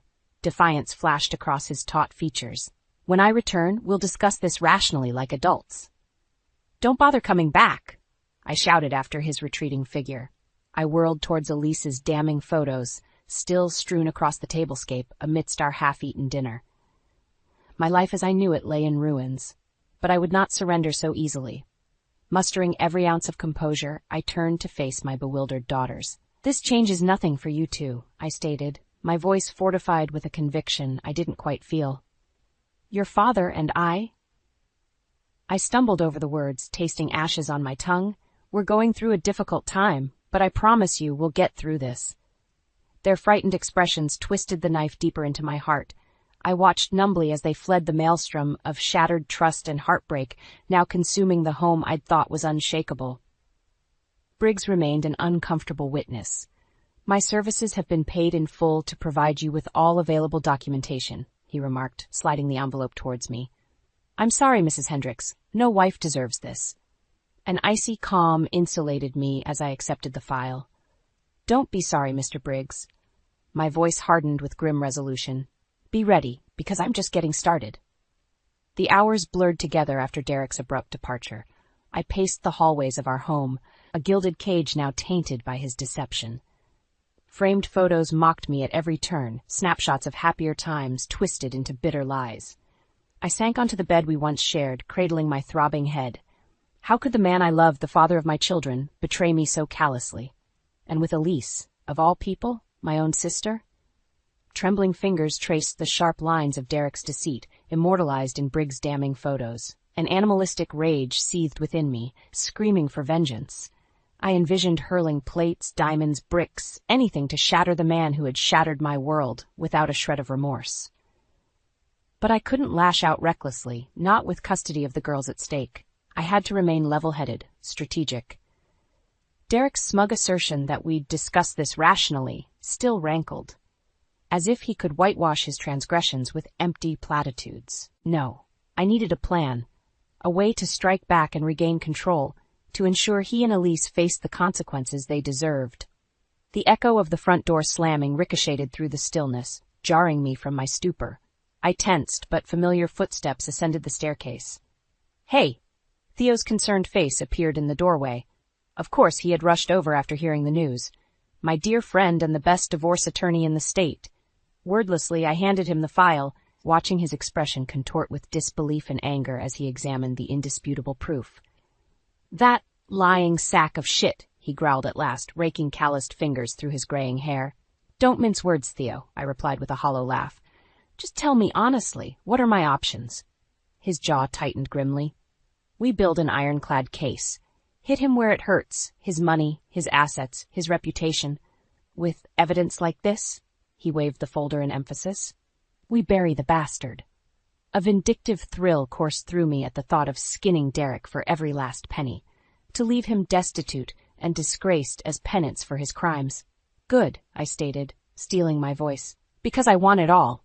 Every sordid detail, every illicit transfer of marital assets exposed. He doesn't get to slink away unscathed." Theo's expression shifted to one of cautious concern. "Marla, think this through. Once we expose him, there's no going back. Your marriage, your lives together. It'll all be destroyed, played out in open court for everyone to dissect. Can you live with that?" I felt my expression harden into a rictus carved from ice. "Theo, he destroyed my life the moment he betrayed me with my own sister," I replied with frigid clarity.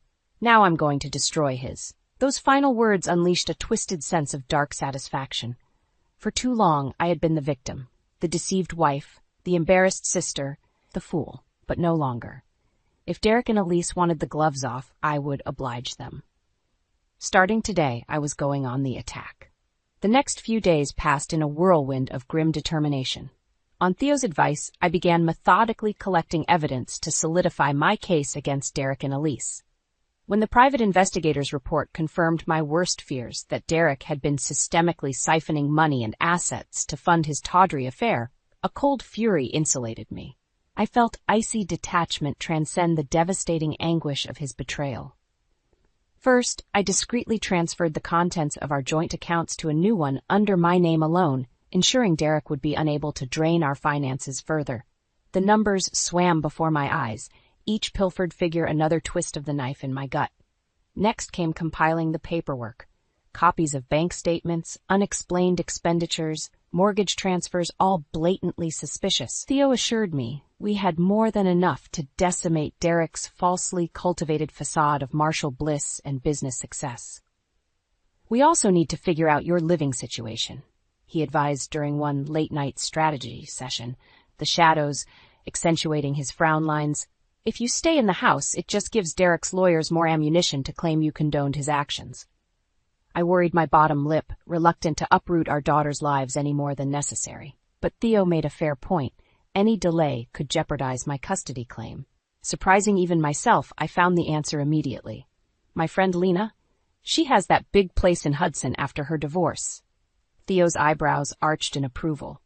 The financial advisor who hates cheaters? Perfect. She'll make an amazing ally and witness. Sure enough, one phone call was all it took for Lena to open her doors without question. What day do you need me, hon? Her smoky voice crackled over the line, full of the vinegar and vulnerability that characterized survivors like us. Within 36 hours, I had packed up what little I could carry of our old life and ushered the girls into Lena's guest rooms. To their shell-shocked whispers about this only being temporary, I forced a reassuring smile that was only partially a lie. Chin up, ladies, Lena commanded, wrapping us in her signature embrace, rich curls cascading around her warm features. We've got your backs. Count on that. As we hunkered in the cocoon of Lena's hospitality, I felt the first flickers of hope reigniting inside me, that Derek and Elise's transgressions wouldn't go unavenged, and that a path forward still remained. Then the phone rang, shattering the moment's fragile complacency. Derek's number flashed across the screen, and an icy chill gripped me. The first volley was about to be fired. I stared at Derek's number flashing insistently on the screen. A twisted part of me longed to answer, to confront him with the full depth of his betrayal. But I knew better than to show my hand prematurely. Lena, I called out, can you join me? Within moments, her concerned features appeared in the hallway. Is everything okay? Wordlessly, I tilted the phone towards her. Understanding flickered across her expression as Derek's number buzzed again. Want me to take this? I nodded gratefully. Lena was ex-military, unflappable and strategic, the perfect shield against Derek's manipulation. She accepted the call, angling the mouthpiece away. Derek, her tone was clipped but composed. Marla's indisposed at the moment. There was a muffled torrent from the other end. I saw Lena's jaw tighten imperceptibly. I'm sure she'll reach out when she's ready to discuss things rationally. Appointed Barb. For now, it's best you give her some space to process recent developments. Another eruption of protests, this one raising Lena's sculptured brows. I didn't realize rehashing sensitive family matters was appropriate workplace conversation, she rejoined coolly. But I'll pass along your thoughts to Marla. Goodbye, Derek. She disconnected the call with a succinct tab. Sorry about that, Han. I know that couldn't have been easy listening to his nonsense. A tremulous exhale escaped me. You're amazing, Lena, truly. She waved a dismissive hand. Please, that blowhard doesn't rattle me. Her warm eyes creased with concern. But you look like you're carrying the weight of the world right now. What else can I do? I felt a renewed surge of purpose. Actually, there is one thing. An hour later, we were closeted in Lena's luxurious home office, poring over the meticulously assembled dossier that would become the armament for my legal battle. Lena shook her head slowly as she absorbed the bank statements, check stubs, and appalling money trail. This is embezzlement, plain and simple. He bled you dry to keep that little harlot satisfied. My voice was toneless. The sad part? He thought I'd never find out, that I was too busy or too oblivious to ever piece it all together. Her sculpted features contorted with disgust. What a delusional, selfish prick. Well, the delusion ends now. I clicked over to the shared portfolio, watching the figures populate. These are all the holdings and assets Derek can legally access. Understanding flickered in Lena's obsidian eyes. And you want to lock him out? I nodded curtly. Every last dime gets retitled under my sole name, investments, real estate, liquid securities. He doesn't get to touch a penny of what's rightfully mine until the courts decide otherwise. Lena's dexterous fingers danced across the keyboard, initiating transfers and updated credentials. Consider it done. That money-grubbing liar is officially cut off. Her expression shifted as she decrypted another subfolder. Marla, what are these numbered accounts in the Caymans? I felt my cheeks flush as fragments of hushed conversation suddenly clicked into place. You're telling me that arrogant bastard was hoarding money offshore this entire time? She let out a slow whistle. And not just chump change, either. Her deft strokes isolated each account, each one more grossly embellished than the last. He could have been diligently saving for our future, our retirement. The bitterness was acid on my tongue. Instead, he pulled an economic 9/11 on us to secure his little hideaway nest with a lease. Lena's elfish features contorted with revulsion. Well, this is step too far. He can't just go burying assets and flaunting the law like that. I realize that now. My hands curled into fists as the magnitude of his duplicity hit me in waves.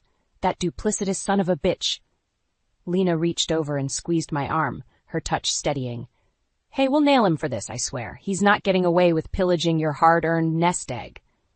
Jaw tightened with resolution. I held her gaze levelly. You're damn right, he won't. Not on my watch. The next few weeks became an intricate choreography of shielding myself from Derek's manipulations and shoring up my defenses. Thanks to Lena's Herculean efforts, all our major assets had been retroactively retitled under my singular ownership, staunching the financial hemorrhaging. Not that Derek didn't try to regain control. His calls and texts blew up my phone in increasingly erratic increments, peppering his demands with hollow protestations of innocence and misguided love.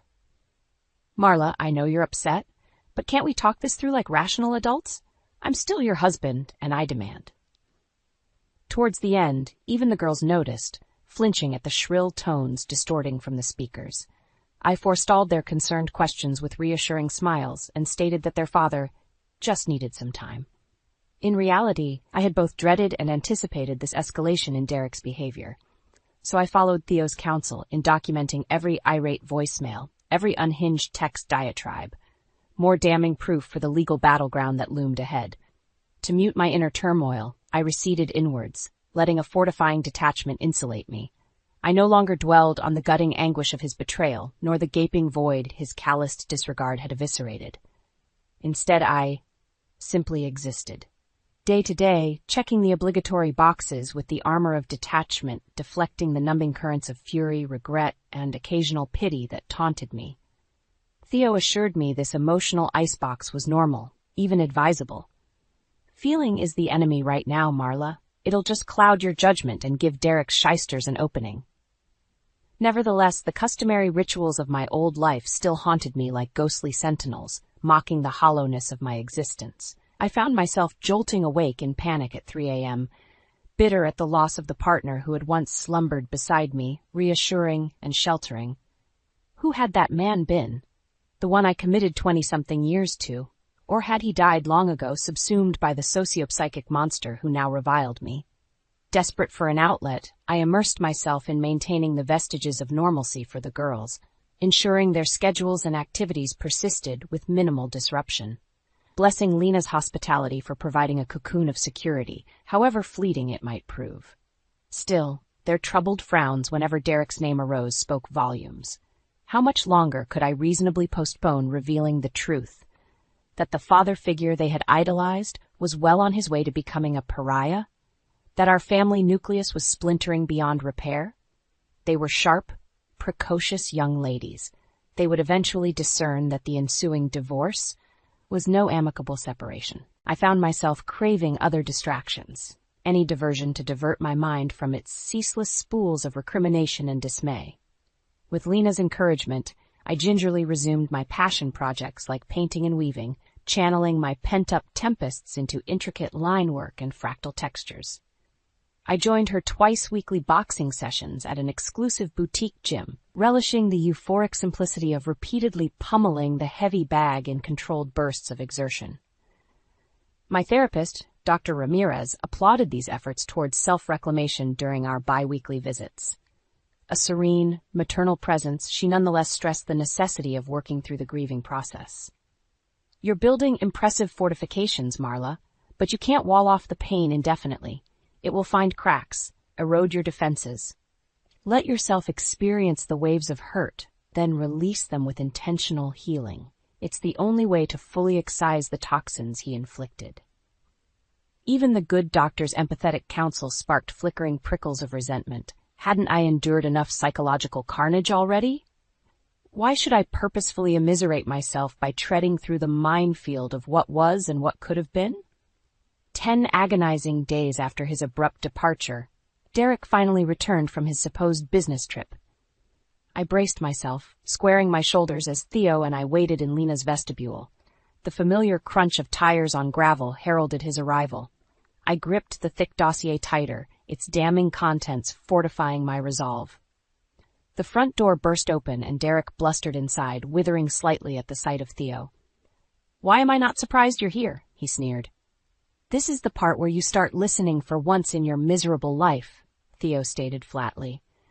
Derek opened his mouth, no doubt to spew more indignant dismissals, but I cut him off. No more lies. My voice was glacial.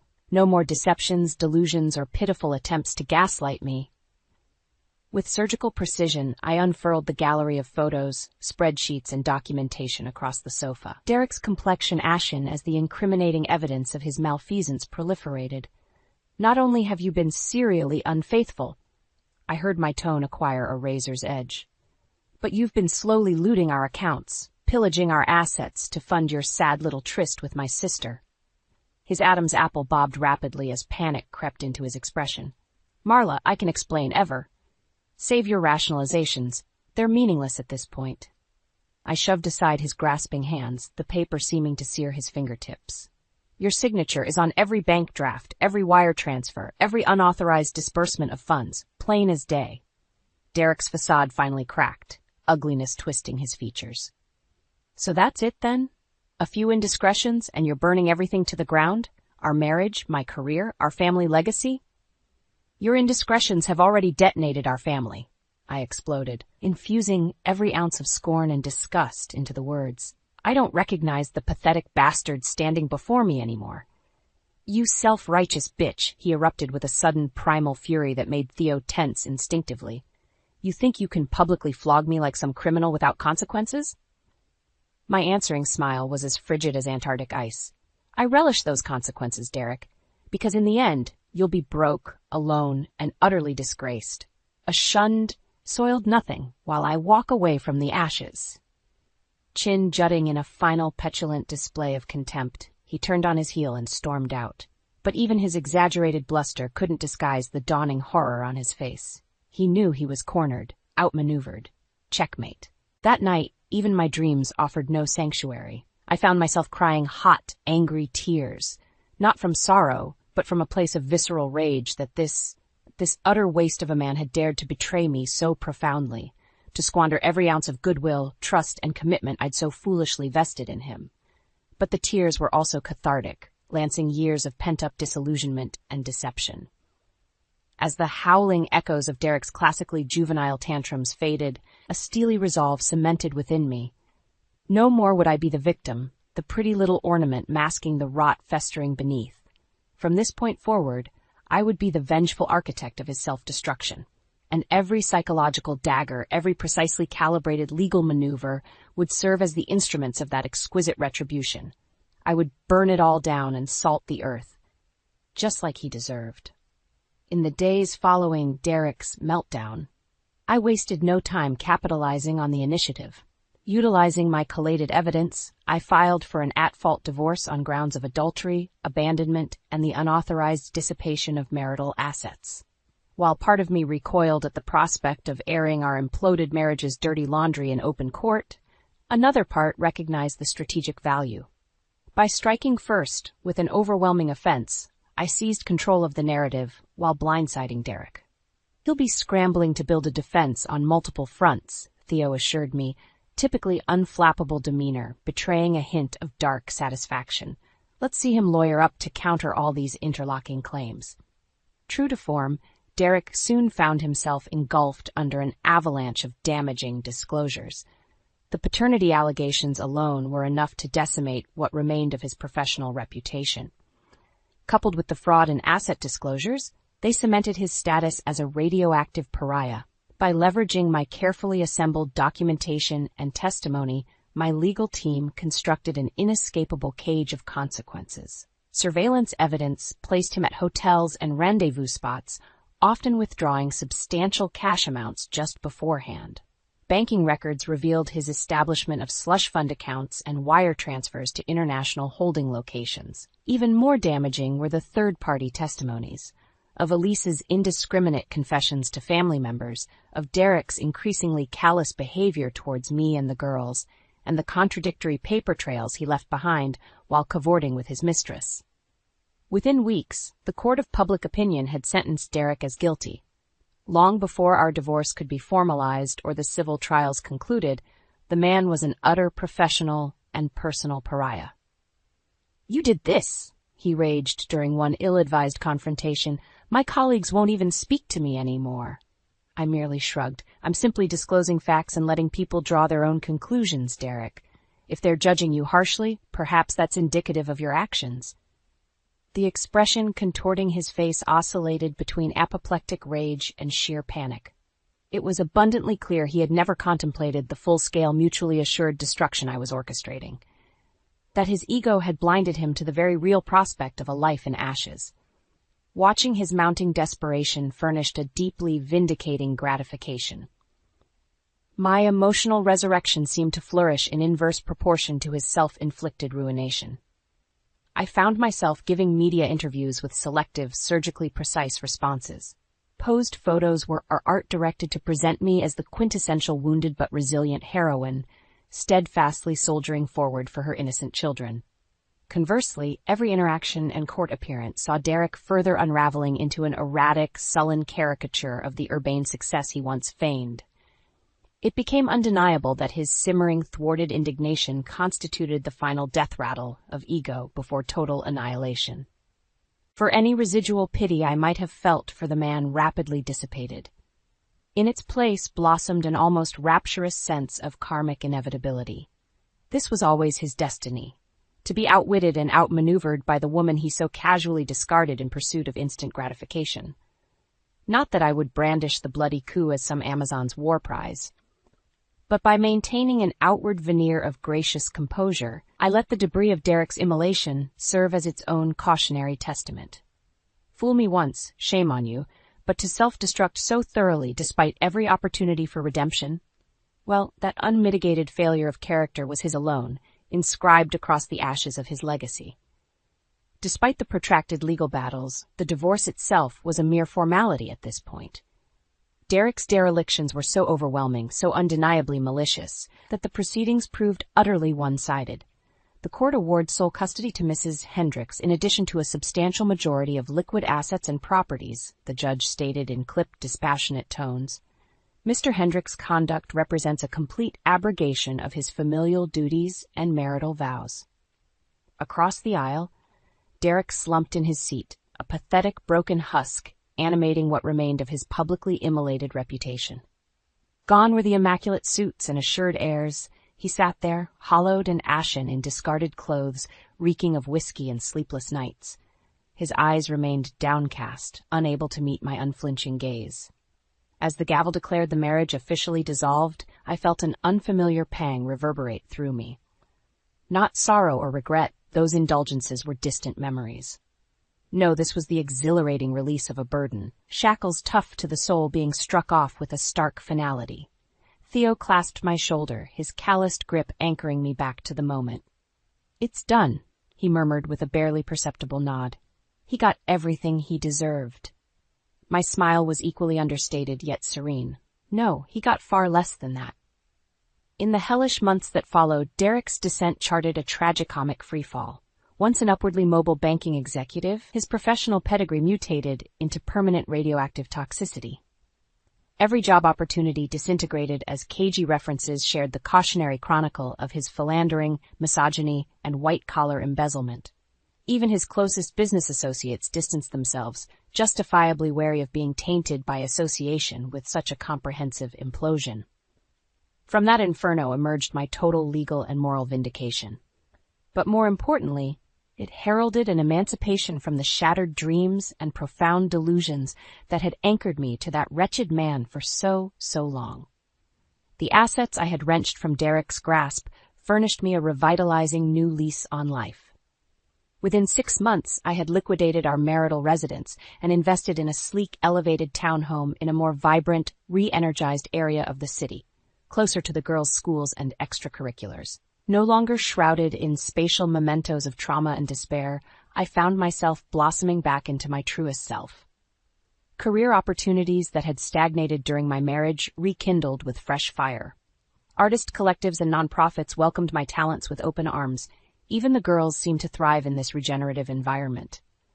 The pinched, haunted wariness that had clouded their expressions steadily lifted. Recitals, matches, and events no longer triggered bristled silences where Derek's absence loomed like an unexploded mortar. We were free.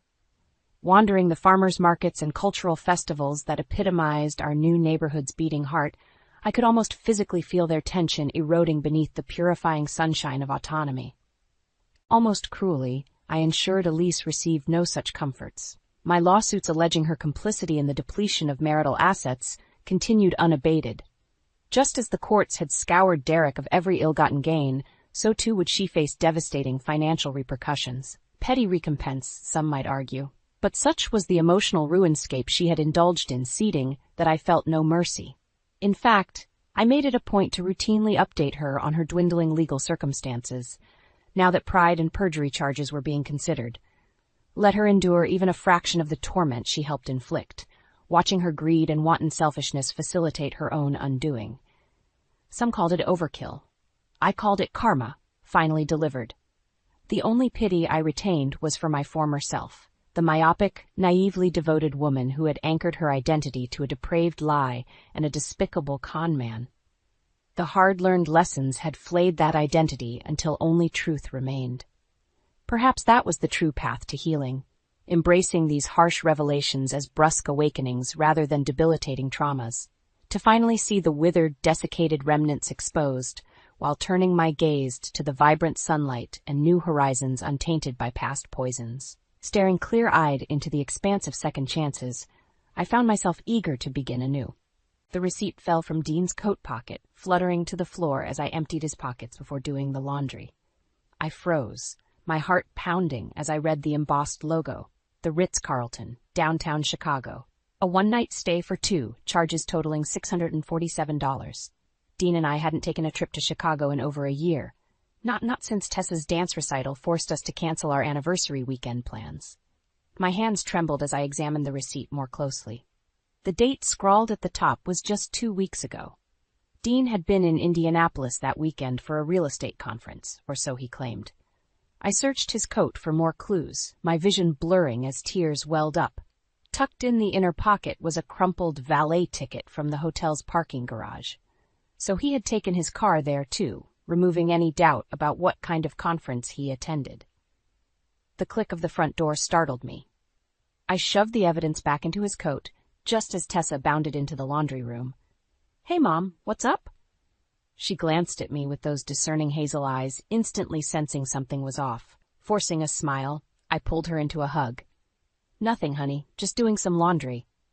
Tessa hugged me back tightly. My smart, sweet girl, how could I protect her from the truth about her father? "Is Dad's stuff in here?" She bent down to grab his dress shirt from the basket. "I'll take it up to him." "No," I said too forcefully. Tessa's eyes widened in surprise. I mean, I've got it covered. Why don't you start on your homework?"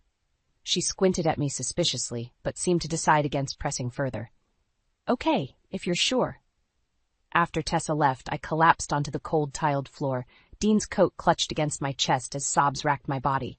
For so long, I had brushed off his late nights at work, his excuses about business trips and client meetings, but this blatant evidence of his betrayal was too much to ignore. How could the man I loved, the father of my child, be so deceitful?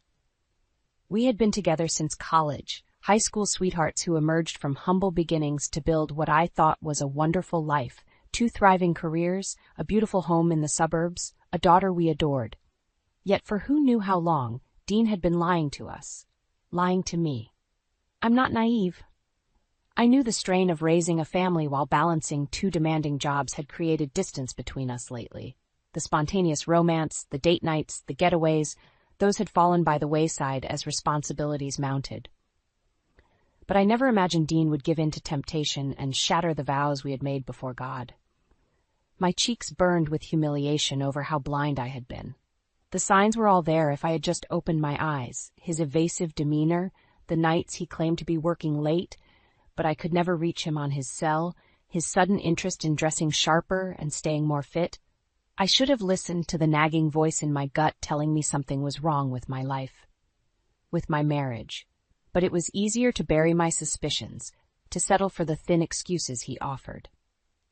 Marlene Hart, successful career woman on the surface, but a foolish, ostrich-like failure as a wife. No more, I decided, anger replacing the hurt. I would get to the truth, and if Dean had betrayed our sacred vows, there would be consequences, for him and for the woman he had been unfaithful with. I was done being the last to know about my own life. This unraveling was just the beginning. Over the next few days, I focused on maintaining an air of normalcy around Dean and Tessa, all while covertly gathering more evidence of his infidelity. I logged into the email account linked to his frequent flyer number and discovered bookings for stays in Chicago, Kansas City, and San Francisco during supposed work trips. My manager, Brandon, must have noticed my distracted demeanor at the office. "Everything okay, Marlene? You've seemed a little off lately." I plastered on a polite smile. "Just some family stuff to deal with, but I'm managing." Brandon patted my shoulder consolingly. "Well, let me know if you need any personal days or anything. Family has to come first." If only he knew the truth about my picture-perfect family's sordid situation. I doubted any of my colleagues would be shocked to learn prim proper Marlene Hart was being cheated on by her husband. That night, I decided to finally clear the air with Tessa. If Dean's tangled web continued to unravel, she deserved to know why. I tapped on her bedroom door before entering. "Hey, sweetie, can we chat for a minute?" Tessa looked up from her homework, chewing on the end of her pen. "Sure, what's up?" I settled on the edge of her bed, feeling a pang at how grown-up my little girl had become. At 16, she was nearly a woman herself. "I've been dealing with some issues regarding your father lately, and I think it's time I filled you in." Her eyes widened slightly, but she didn't seem entirely surprised. "Okay. The other day I found evidence that seems to suggest he may have been unfaithful to me, to us." Tessa was quiet for a long moment, before finally speaking. "You know, I overheard something at Dad's office a couple weeks ago. Maybe it's related?" My heart skipped a beat. "What did you hear?" "I was waiting for Dad to finish up a meeting so we could go to dinner. His colleague Ronnie came into his office and started laughing about how Dad had a sweet exotic thing on the side. Then he said they were going to hit the Ritz this weekend for some special treatment with a couple of girls." White-hot rage surged through me at Ronnie's vulgar words, at the thought of Dean with some sleazy prostitute at that hotel. But I maintained an even tone. "For Tessa's sake." "I see. Well, that certainly aligns with what I discovered." Her eyes glistened with unshed tears. "So it's true? Dad's been cheating?" I pulled my daughter into a fierce hug, determined to stay strong for her, even as my own heart broke into pieces. "Unfortunately, all evidence suggests that's the case. I am so sorry, sweetheart. You didn't deserve to have this happen to our family." Tessa sniffed against my shoulder. "But why, Mom? Why would he do this to us after everything you've sacrificed for him and his career?" That was the million-dollar question, wasn't it? Why do men who seem to have it all still throw away their family's love and trust for cheap thrills? I stroked Tessa's hair soothingly. "I don't have an answer, baby girl. But what I do know is that we can get through this together. We're going to be just fine." I meant the words as a reassuring promise.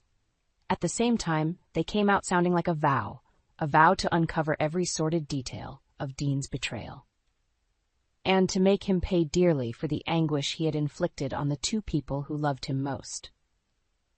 After confiding in Tessa about Dean's betrayal, I felt a renewed sense of determination. My daughter and I were now a united front. We would weather this storm together and make sure her father faced the consequences he deserved.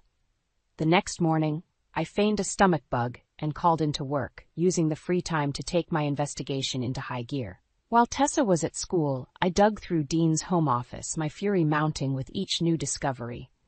Credit card statements detailed thousands of dollars in unexplained expenditures, lavish meals, pricey hotel suites, even some unseemly charges from online flower delivery services. So he had been wining and dining his mistress in addition to bedding her. How cliché. I found an electronic treasure trove when I accessed Dean's laptop and recovered deleted emails and documents. There were incriminating messages back and forth with his coworker and supposed wingman Ronnie, crowing about their extramarital dalliances. But even more disturbing were the files that appeared to outline an elaborate real estate Ponzi scheme Dean was involved with. They detailed how he and a network of shady developers and bankers had been systemically overinflating the value of commercial properties through falsified appraisals and sales records. It was fraud on a massive scale, netting the conspirators millions in ill-gotten profits. This went so far beyond mere infidelity. My husband, the man I had supported wholeheartedly in building his career, was quite literally a criminal. I felt sickened by his deception and greed. He had risked destroying our family over his insatiable lust for money and sexual gratification. As if his moral failings weren't enough, Dean's reckless behavior had now put our financial security at risk. He was going to pay, in more ways than one. When Tessa got home from school, we strategized about our next steps. To her credit, she stayed admirably focused and determined, clearly inheriting my pragmatic nature rather than getting bogged down by melodrama. "Well, we can't let Dad know we're onto him yet," she said matter-of-factly. "Not until we have an airtight case built against him." I nodded in agreement. "Precisely. I want to gather enough evidence that he can't obfuscate or slither his way out of taking responsibility." Tessa tapped away at her laptop keyboard. "I was thinking I could try hacking into Dad's email and messaging apps. See if I can recover more of his communications." "You know how to do that?" I couldn't help but raise an impressed eyebrow. She shrugged modestly. "I may or may not have gotten pretty savvy at cracking codes and bypassing firewalls. My teenage daughter, the secret hacker vigilante. I really shouldn't have been that surprised, given her incredible intellect and preternatural maturity." "Okay, you work on that," I said. "Meanwhile, I'm going to consult with a lawyer about protecting our assets and rights as this gets uglier." Tessa nodded grimly.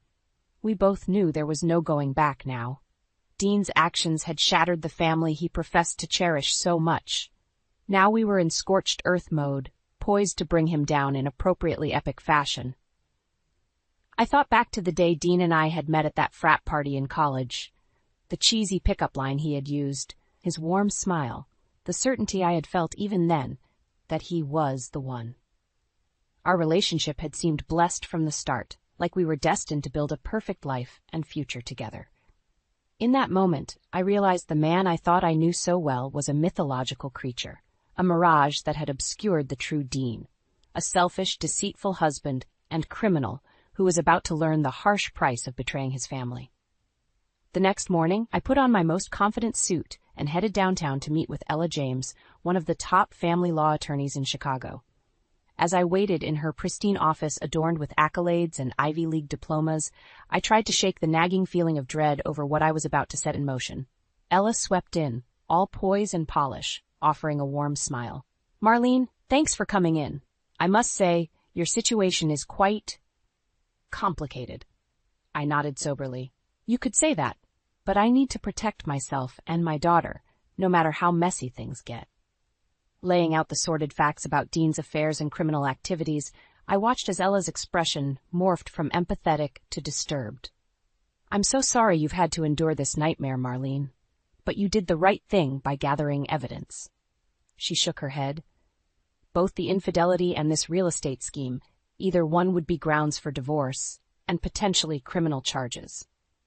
My stomach twisted at those words, despite knowing this was inevitable. No matter how much Dean had betrayed me, I still remembered our happier times together, still loved the man he used to be, at least. "So what are my options?" I asked hoarsely. Ella laid out a series of legal strategies, protecting my assets, securing full custody of Tessa, and pursuing criminal charges against Dean and his co-conspirators. By the time I left her office, I had a clear roadmap, even if the path ahead looked daunting. When I arrived home, Tessa was waiting anxiously. One look at my face, and she knew the situation was as dire as we feared. "I take it the lawyer laid it all out?" she asked quietly. I simply nodded, surprising myself by managing to stay composed. "We're going to hit Dean with everything we've got. Divorce, seizing his assets. Maybe even criminal charges, depending on how deep this fraud goes. Tessa's eyes widened slightly, but she seemed resolute rather than scared. Well, I did what I could to help build the case. She turned her laptop to show me a series of recovered emails and text messages between Dean and Ronnie, each one more damning than the last. There were explicit details about their trysts with various mistresses and escorts.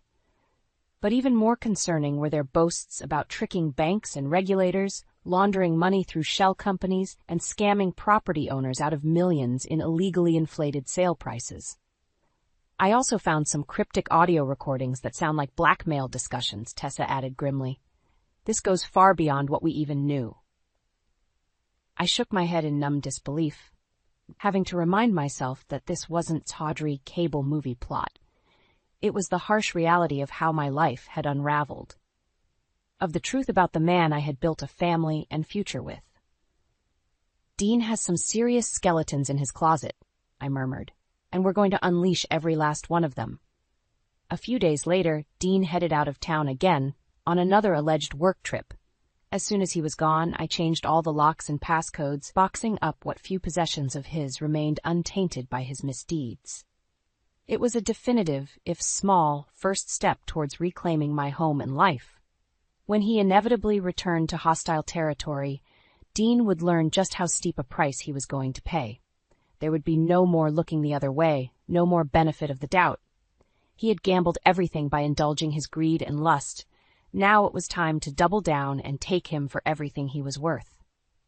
Dean swaggered through the front door a week later, rolling his suitcase behind him with his usual breezy demeanor, but his expression quickly shifted to one of confusion when he noticed the changes. "Marlene?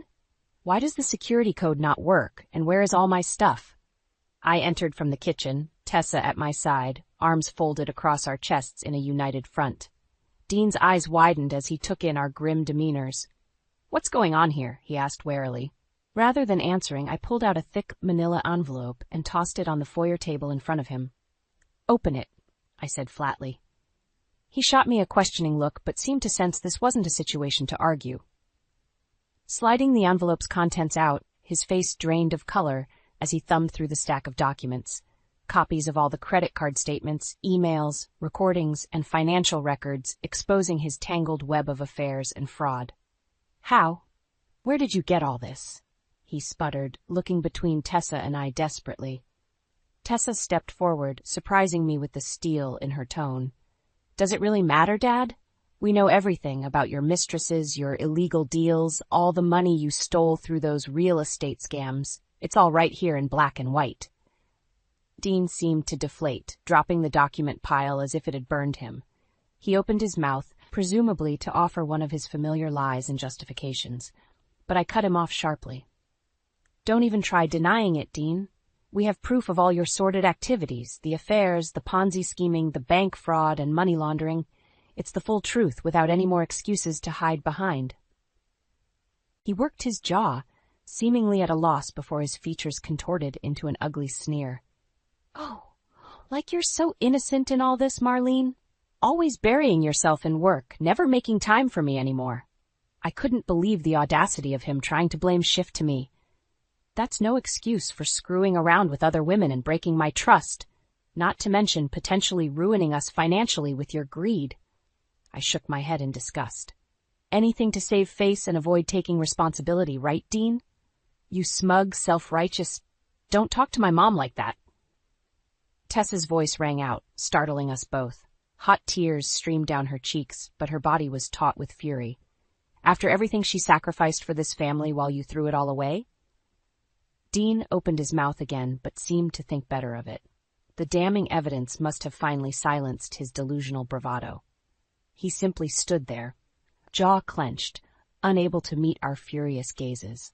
"Get out," I said, surprising myself with how cold and hard my voice sounded. "Take your shot and get out. This marriage is over." When he didn't immediately move, Tessa stepped forward and grabbed the box containing his belongings, shoving it against his chest roughly. "You heard her. Get the fuck out of our house before I call the cops and tell them everything." That seemed to snap Dean out of his stupor. He grabbed the box and his suitcase, shoulders slumped in what I could only assume was a mixture of shame and anger.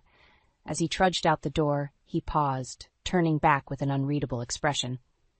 "You'll regret this," he muttered darkly. "We had it all, and you threw it away over some—" "Some what?" I cut him off, quirking an eyebrow imperiously. "Some audacious lies and criminal behavior that you thought I'd just accept? Good f***ing luck with that."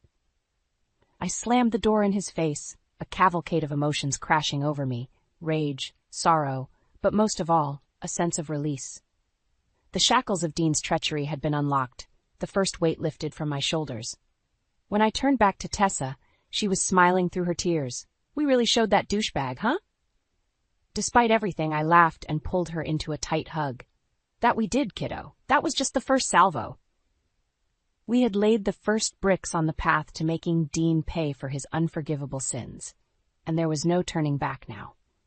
In the aftermath of kicking Dean out, I naively thought the hardest part was behind us. How wrong I was. Over the next few weeks, the full weight of his betrayal and our paths to revenge came crashing down. First, there were the vicious legal battles as Dean fought me tooth and nail over custody of Tessa and our assets. Ella was a lioness, ruthlessly burying him under the mountain of evidence we had amassed. Still, the prospect of airing our family's ugly laundry in court made my skin crawl.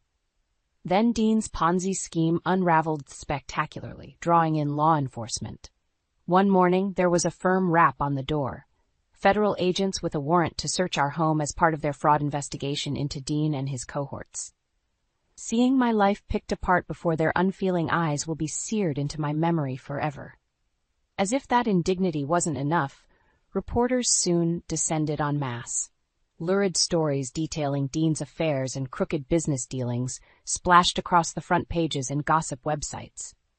For Tessa's sake, I tried keeping her sheltered from the worst of it, but she was far too perceptive to be fully shielded. One night I arrived home from a grueling day at the office to find her on the living room couch, laptop open and earbuds in. She jumped guiltily when I entered. "Hey, Mom, I was just, I raised my eyebrows. "Let me guess. Reading more of those articles again?" She bit her lip, eyes down. Her face said it all. "I can't help it," she muttered miserably. "All the stuff they're writing about Dad, about you." She trailed off, shaking her head in disbelief. My stomach twisted. I knew exactly which articles she meant. The ones salaciously detailing Dean's trysts with various mistresses and call girls. The ones scrutinizing my neglect of my wifely duties as a high-powered career woman. The ones questioning whether I had turned a blind eye to obvious signs of trouble in our marriage. I settled onto the couch beside Tessa, wrapping an arm around her shoulders. "I know it's brutal, sweetheart. Believe me, what those vultures write doesn't capture even a fraction of how blindsided and betrayed I felt by your father's actions." She looked up at me with those big, soulful eyes that had inherited both Dean and I's colors. "But why, Mom? Why did he throw it all away like this? I keep reading those articles, trying to find some shred of an explanation, but it just gets more and more confusing and messed up." I chewed my lip, trying to find words to sum up the kaleidoscopic mess of emotions I still grappled with over Dean's implosion. The truth is, I'm not sure we'll ever understand his motives fully. Whether it was boredom, entitlement, or simple moral depravity, he made the choice to discard the family he claimed to cherish above all else. Saying it aloud reopened those wounds of rejection and humiliation from his affairs.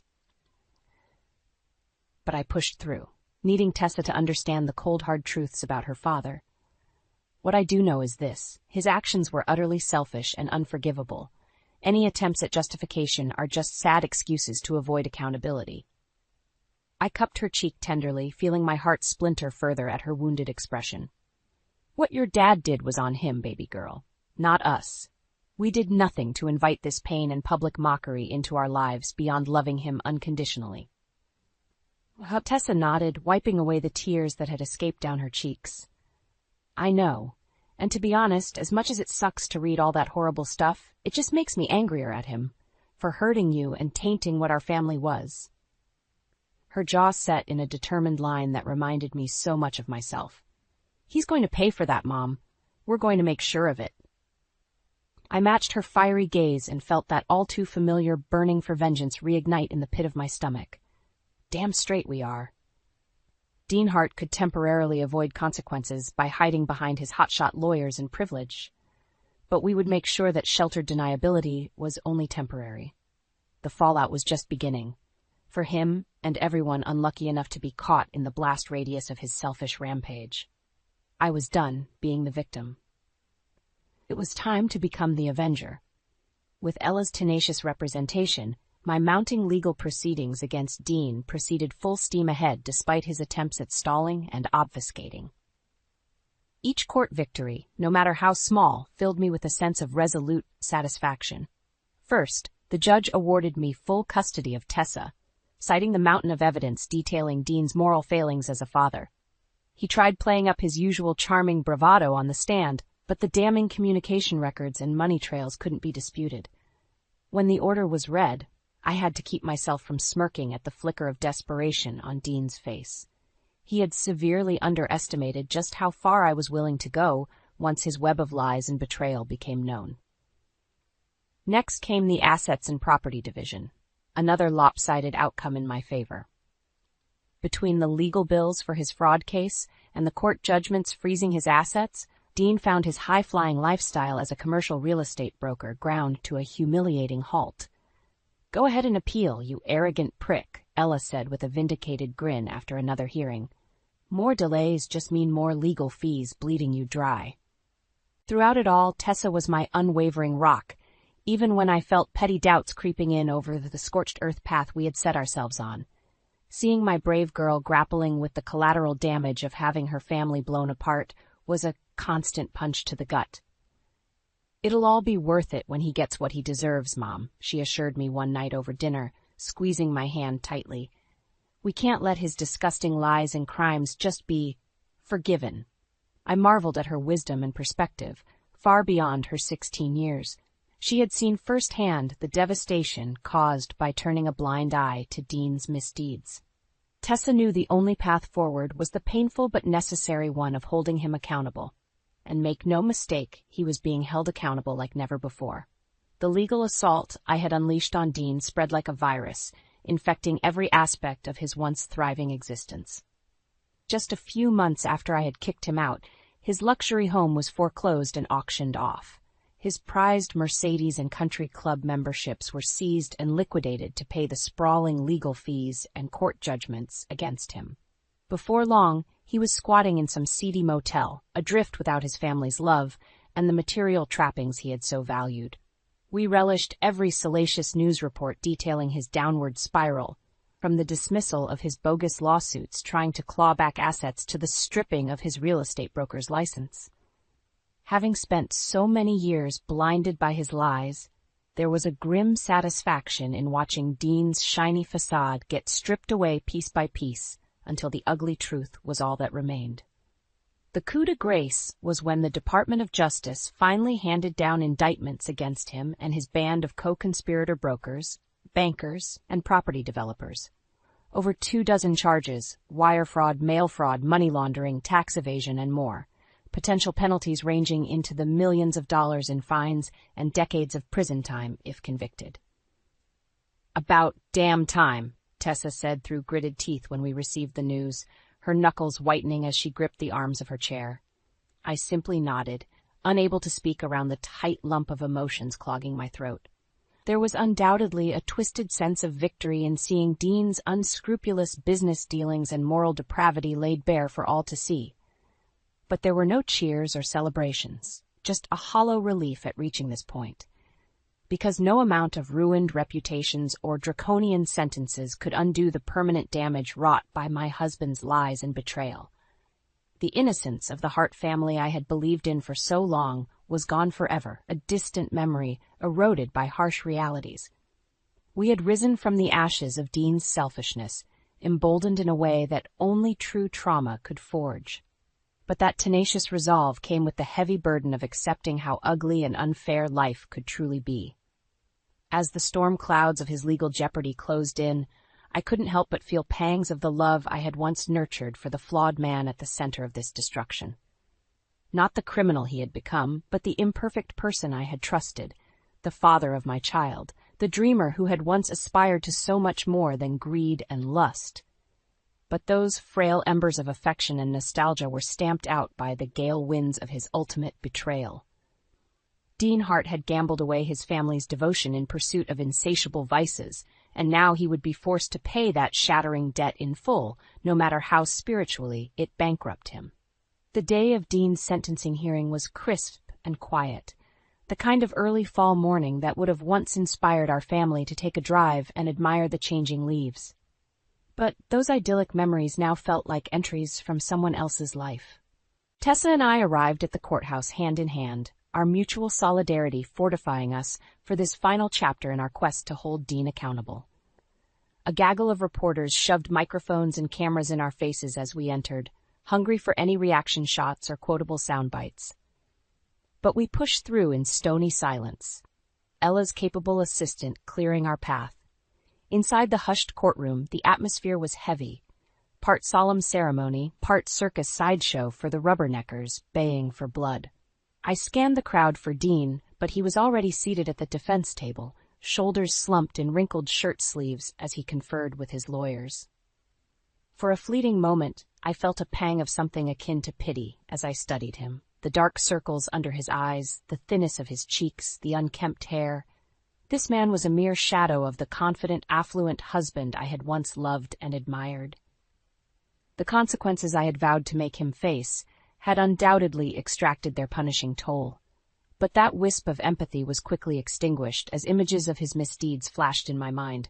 The lies, the affairs, the intricate fraud schemes that had infected every aspect of our lives. Dean's selfish choices had lit the fuse on this explosion, not me. I was simply the shrapnel-scarred survivor demanding justice be served, no matter how charred the process left us all. The hearing itself was a mercifully stayed, by-the-numbers affair of legal choreography. Dean entered his plea, a procedural recitation of charges was read aloud, victim impact statements were offered. When it was my turn on the stand, I kept my words clipped and concise as instructed by Ella, letting the incontrovertible evidence speak for itself. Dean Hart's actions shattered the sacred vows and trust that held our family together. While he indulged in ego, affairs, and criminal greed, he robbed our daughter and myself of our sense of security and identity as a loving household. I paused, keeping my voice controlled despite the grief that still lingered in that admission. His punishment must be severe, precisely because of who he betrayed, the two people in this world who deserved his full loyalty and devotion above all else. Tessa's hand found mine and squeezed tightly in a quiet gesture of gratitude and support. The judge, a wizened woman insulated by decades on the bench, sat inscrutably as she took in the weighty accounts. In the end, she wasted no words in rendering her decision, methodically walking through the litany of convictions. Fraud, money laundering, tax evasion, criminal conspiracy, an avalanche of fines, penalties, and prison sentences that would bury Dean in a tomb of concrete and steel for the better part of the next 2 decades. Rather than reacting with exultant cheers, the courtroom seemed to exhale a collective sigh of muted finality at the ruling. It was the proper outcome after all, an unshakable precedent upheld and poison expelled from the community to restore order. Still, as the bailiffs led Dean away in handcuffs, he managed to twist around, zeroing in on Tessa and I with eyes brimming with bitter venom.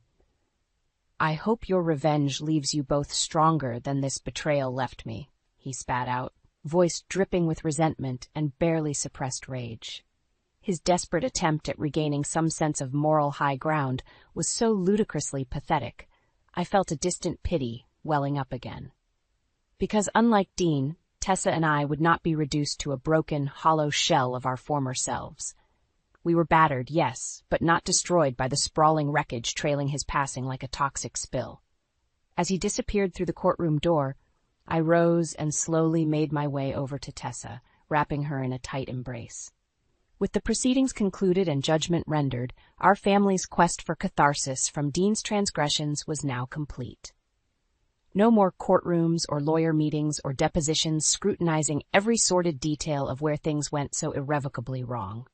We had risen from the ashes of Dean's betrayal, now free to begin shaping our own path forward, unburdened by his lies and untethered to the poisoned roots of our past. "It's over," Tessa murmured softly as we stood there holding each other amidst the dispersing crowd. We survived. I pressed my lips against the top of her head, relishing her strength and the promise of a future she could author without the stain of her father's legacy. That we did, baby. It's just you and me now, but we're going to be just fine. Because no matter how deep the scars, a love that withstands such cataclysmic levels of betrayal becomes forged into something wholly tempered and unbreakable. I gripped the edge of the bathroom counter, knuckles white, staring at the damning video on my phone.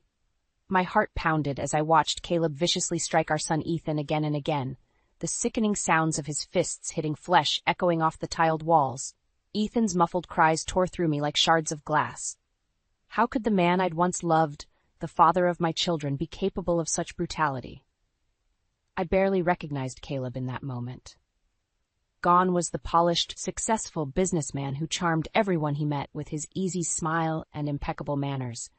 This raging monster, disfigured by hate, was his true self, the one he worked so hard to conceal behind closed doors.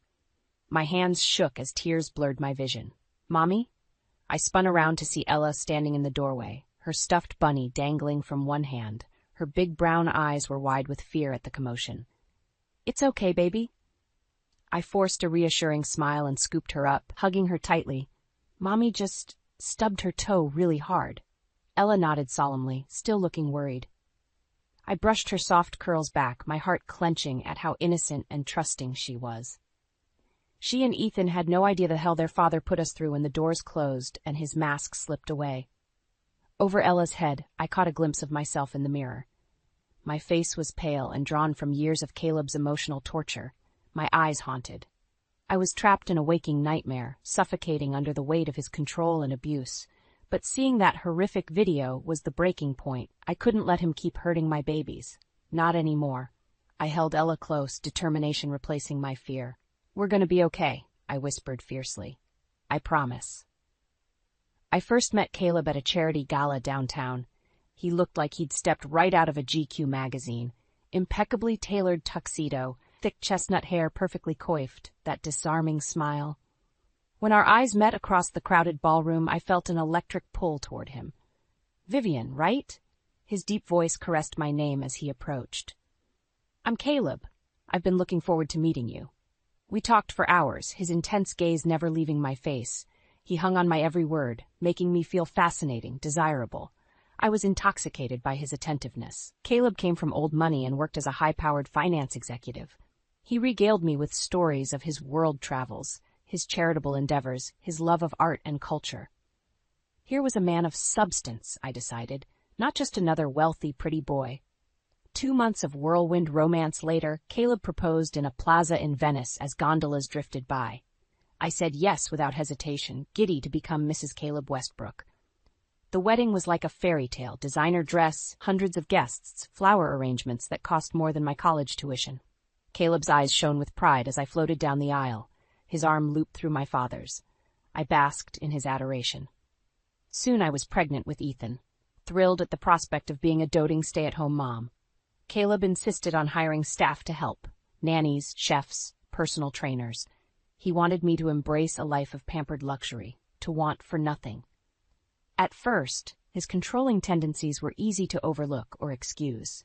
He'd get worked up over small things, a wrinkle in his suit, the nanny showing up 2 minutes late, but I chalked it up to the stress of his high-powered career. Caleb worked himself to the bone, providing for us. He deserved grace.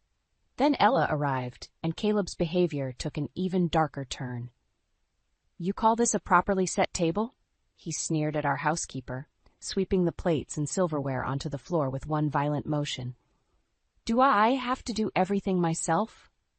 The poor woman fled in tears as Caleb turned his glare on me. This is unacceptable, Vivian. I expect a certain standard in this household.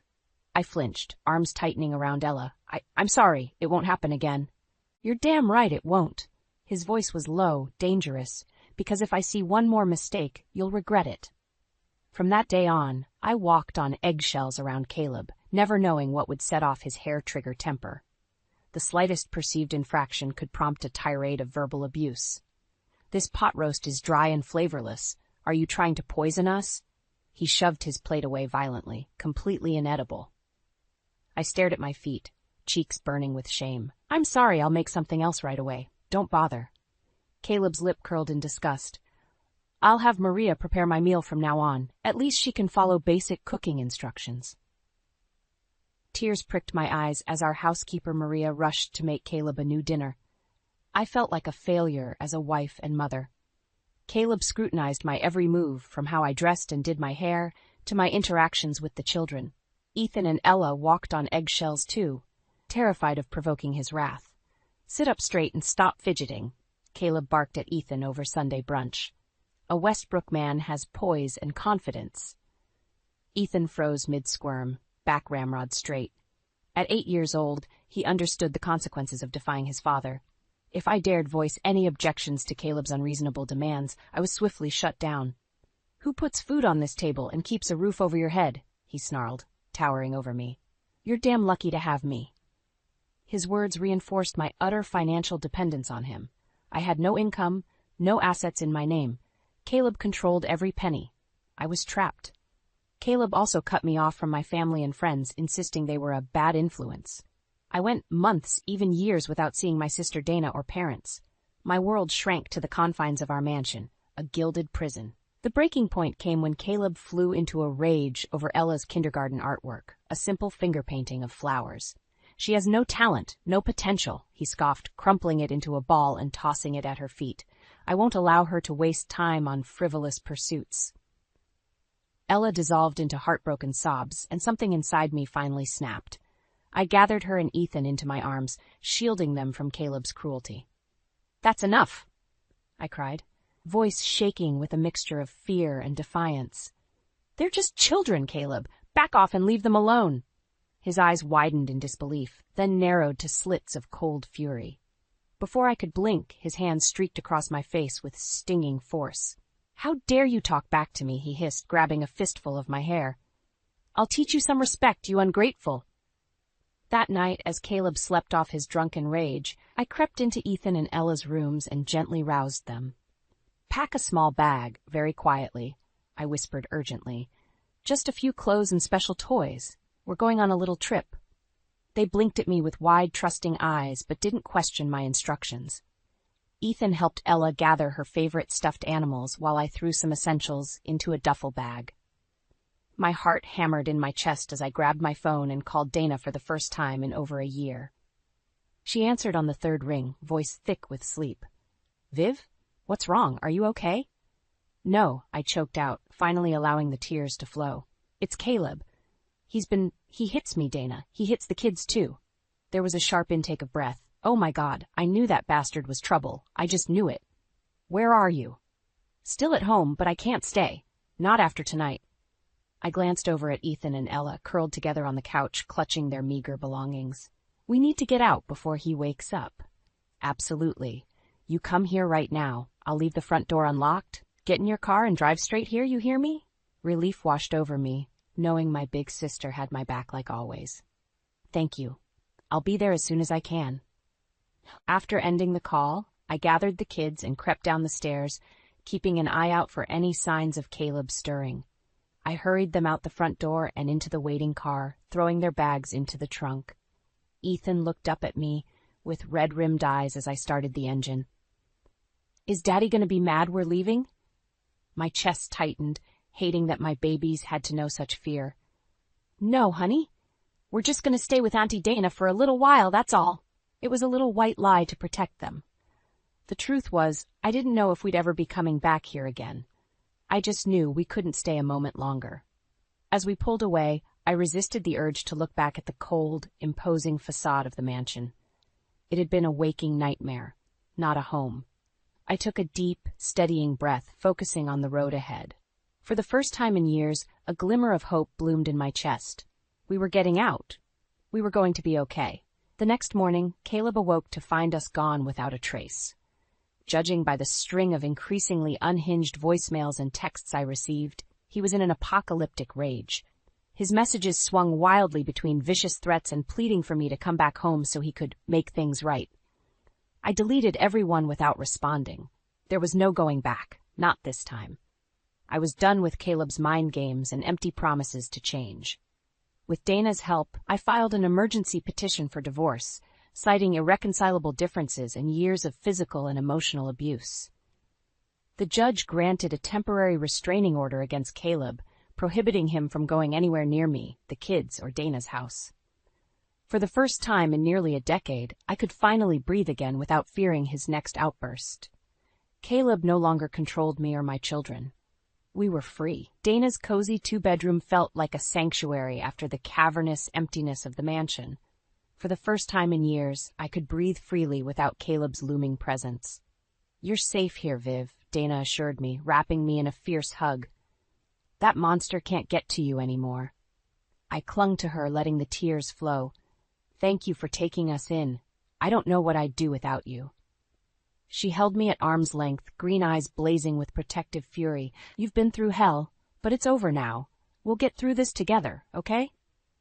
I managed a shaky nod, drawing strength from her unwavering support. With Dana at my side, I knew I could face whatever came next. The first few nights, I barely slept, body tensed for Caleb's raging arrival at any moment. Every creak of the house settling made me jolt upright in a cold sweat.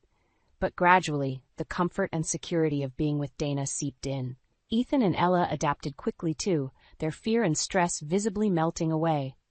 Soon they were running and playing without worrying about triggering their father's wrath. The sound of their unbridled laughter was music to my ears. About a week after our arrival, Dana and I were having coffee at her kitchen table when my phone rang with a number I didn't recognize. I frowned but still answered cautiously. "This is she. You ungrateful little bitch."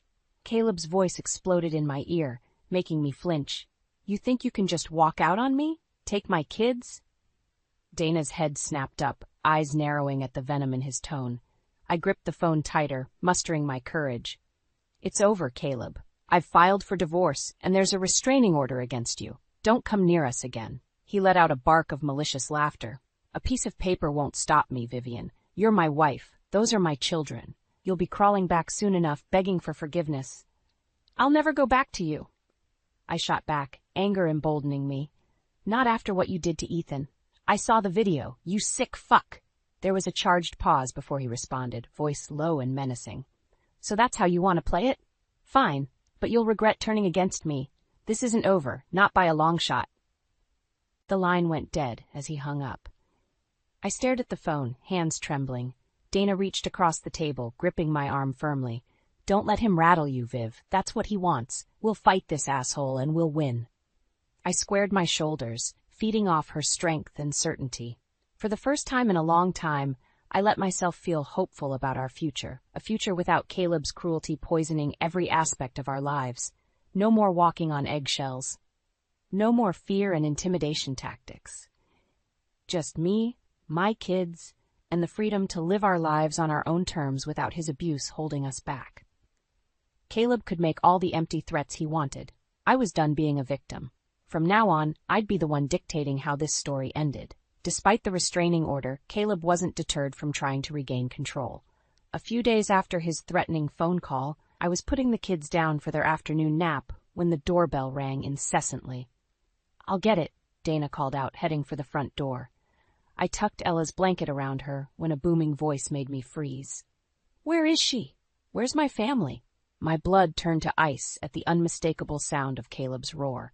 I raced out to the living room to find him shoving his way inside, Dana desperately trying to block his path. "Get out!" she screamed, hands braced against his chest. "You're violating the restraining order." Caleb flung her aside like a rag doll, her small frame crashing into the wall with a sickening thud. She crumpled to the floor, dazed. "Dana." I rushed to her side, but she waved me off. "I'm okay, just get the kids." Ethan and Ella had ventured out, eyes wide with terror at the sight of their raging father. Caleb zeroed in on them, face contorted into an ugly snarl. "You two disobedient brats are coming home with me right now." He lunged for them, and I threw myself in front, arms flung out protectively. "Don't you dare touch them!" Caleb backhanded me hard across the face, snapping my head to the side. I could taste blood from a split lip. "Get out of my way, you little whore!" Ethan shrank back against the wall, shaking like a leaf, while Ella began wailing in fear.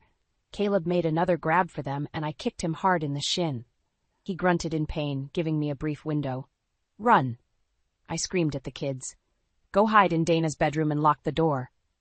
They took off as Caleb recovered, rounding on me with murderous intent.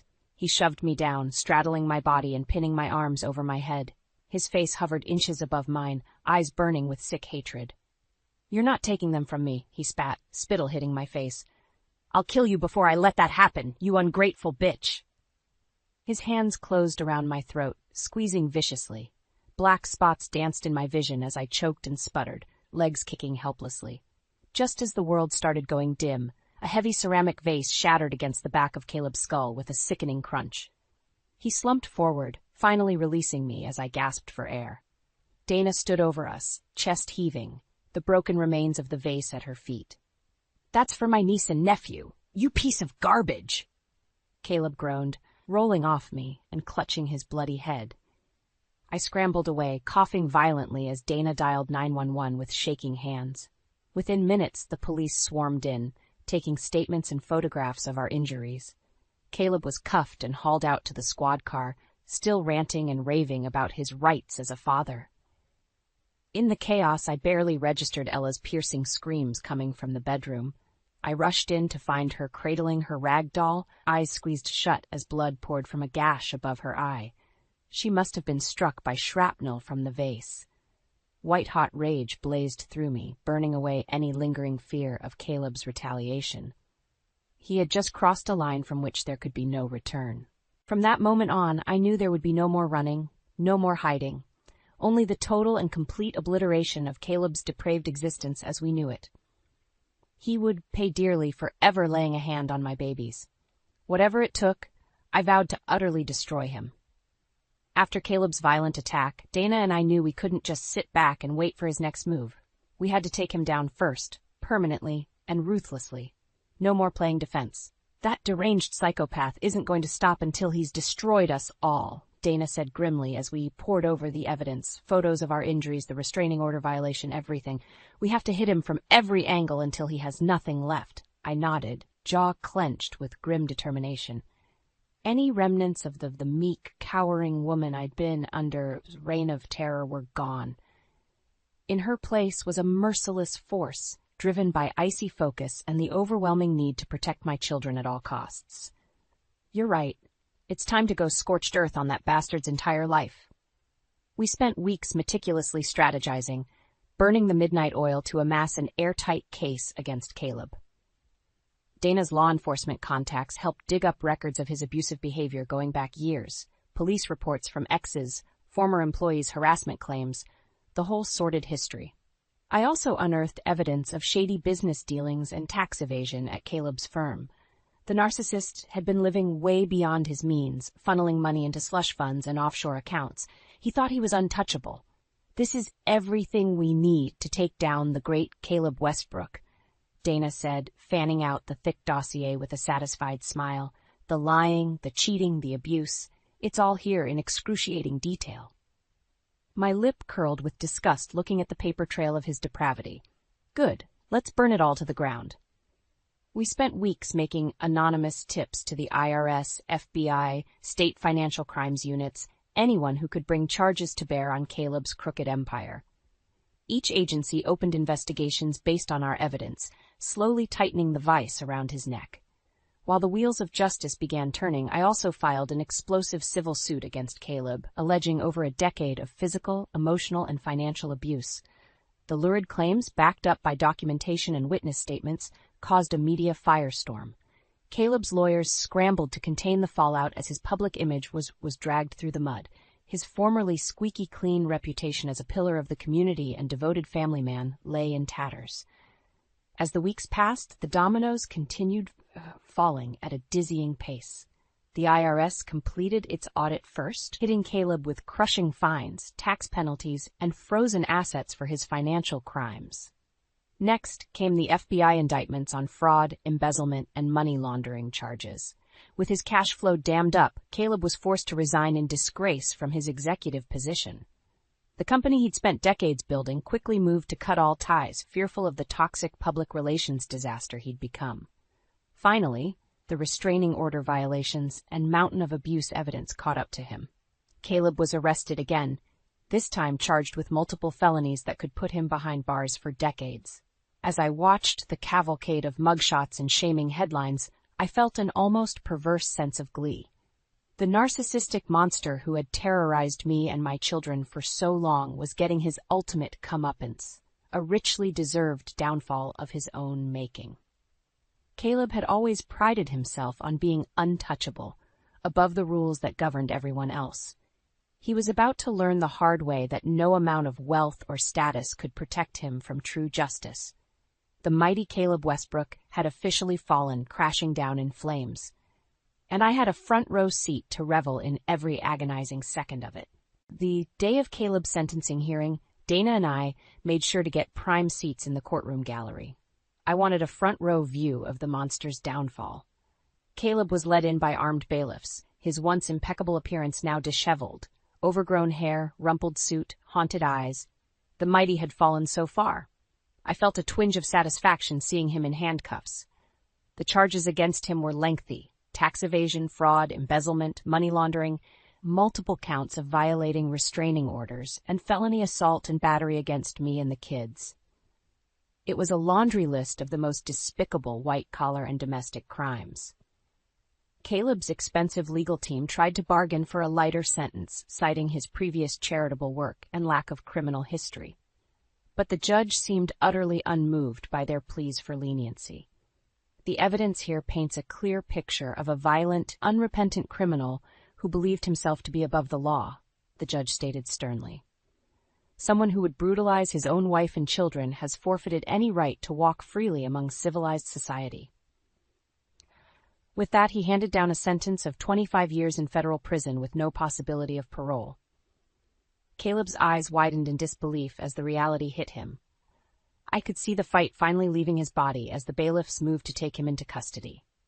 "Wait!"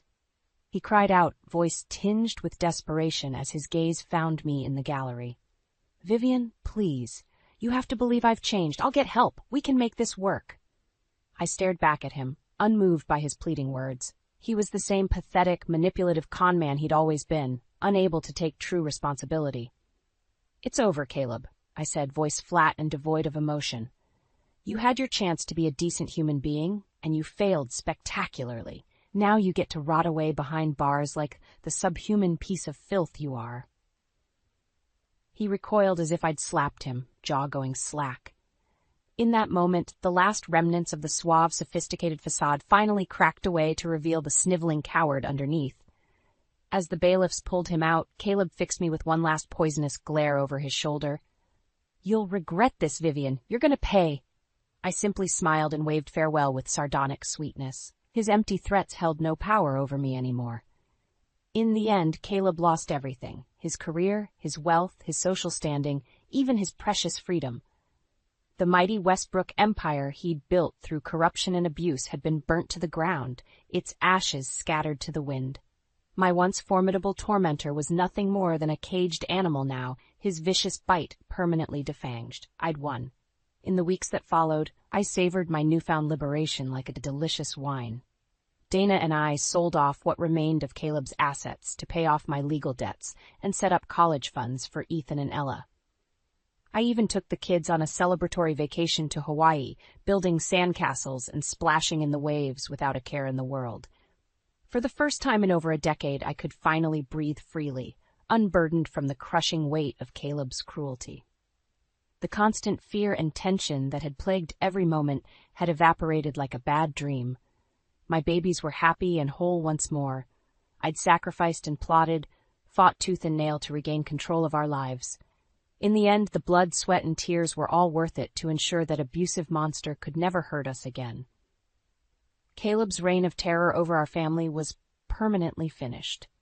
We were free. We had survived his worst and emerged victorious on the other side. As I gazed at Ethan and Ella's bright, beaming faces, I knew our future was limitless.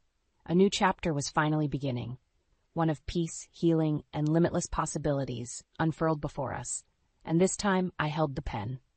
You think you can buy love, Vivian? All you know is how to write checks. Ember's words cut deep as she smirks at me, her hand possessively clutching my husband Ashton's arm. Ashton deserves a woman who appreciates his talent, not some workaholic hag. I stare at my husband in disbelief. Surely he'll defend me, tell Ember she's out of line. But instead he pulls her closer, his eyes cold as they meet mine. I want a divorce, Vivian. And I'm keeping the restaurant. It's the least you owe me for wasting my youth. His words slice through me like a knife. This can't be happening.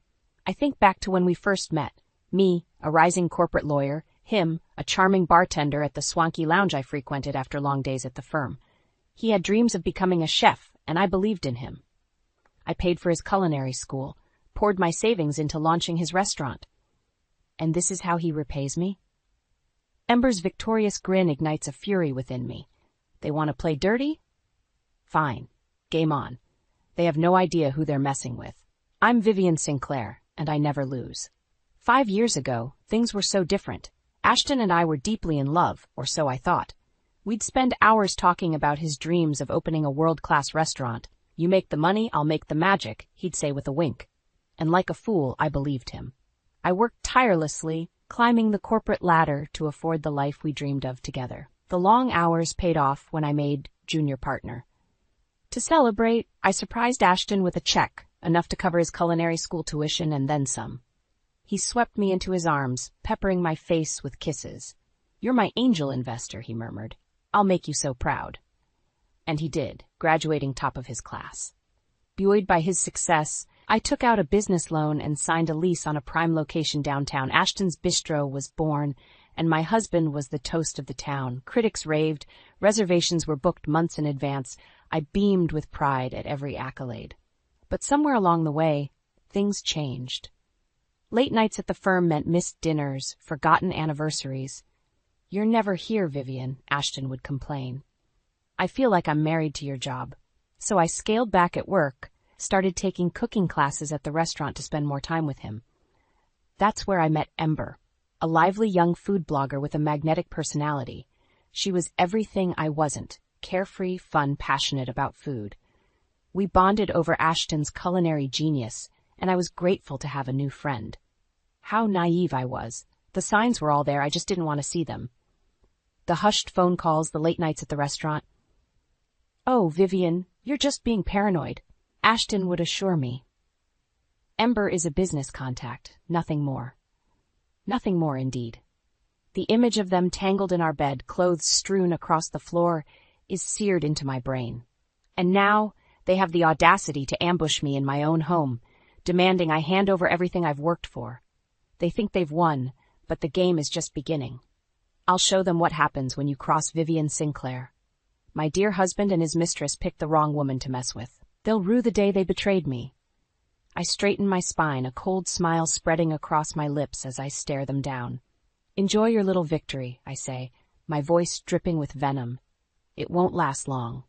I'll destroy you both, even if it's the last thing I do." The betrayal stings like a fresh wound as I throw myself into work, desperate to ignore the growing distance between Ashton and me. Late nights at the office become my refuge, a place to bury the pain and pretend everything's fine. But deep down, I know it's not. Ember's constant presence at the restaurant doesn't help. She's always there, flitting around Ashton, laughing at his jokes, touching his arm. It makes me sick to see how close they've become. One evening, I decide to surprise Ashton with a romantic dinner at home. I slave over a gourmet meal, light candles, put on a slinky dress, but when he walks in, he barely notices. "What's all this?" he asks, his tone more annoyed than appreciative. "I thought we could have a nice night in," I say, forcing a smile. "Just the two of us," he shrugs. "I'm beat, Viv. It's been a long day at the restaurant. Ember and I were experimenting with some new recipes and lost track of time." There it is again. Ember. Always Ember. I bite back a retort and try to salvage the evening.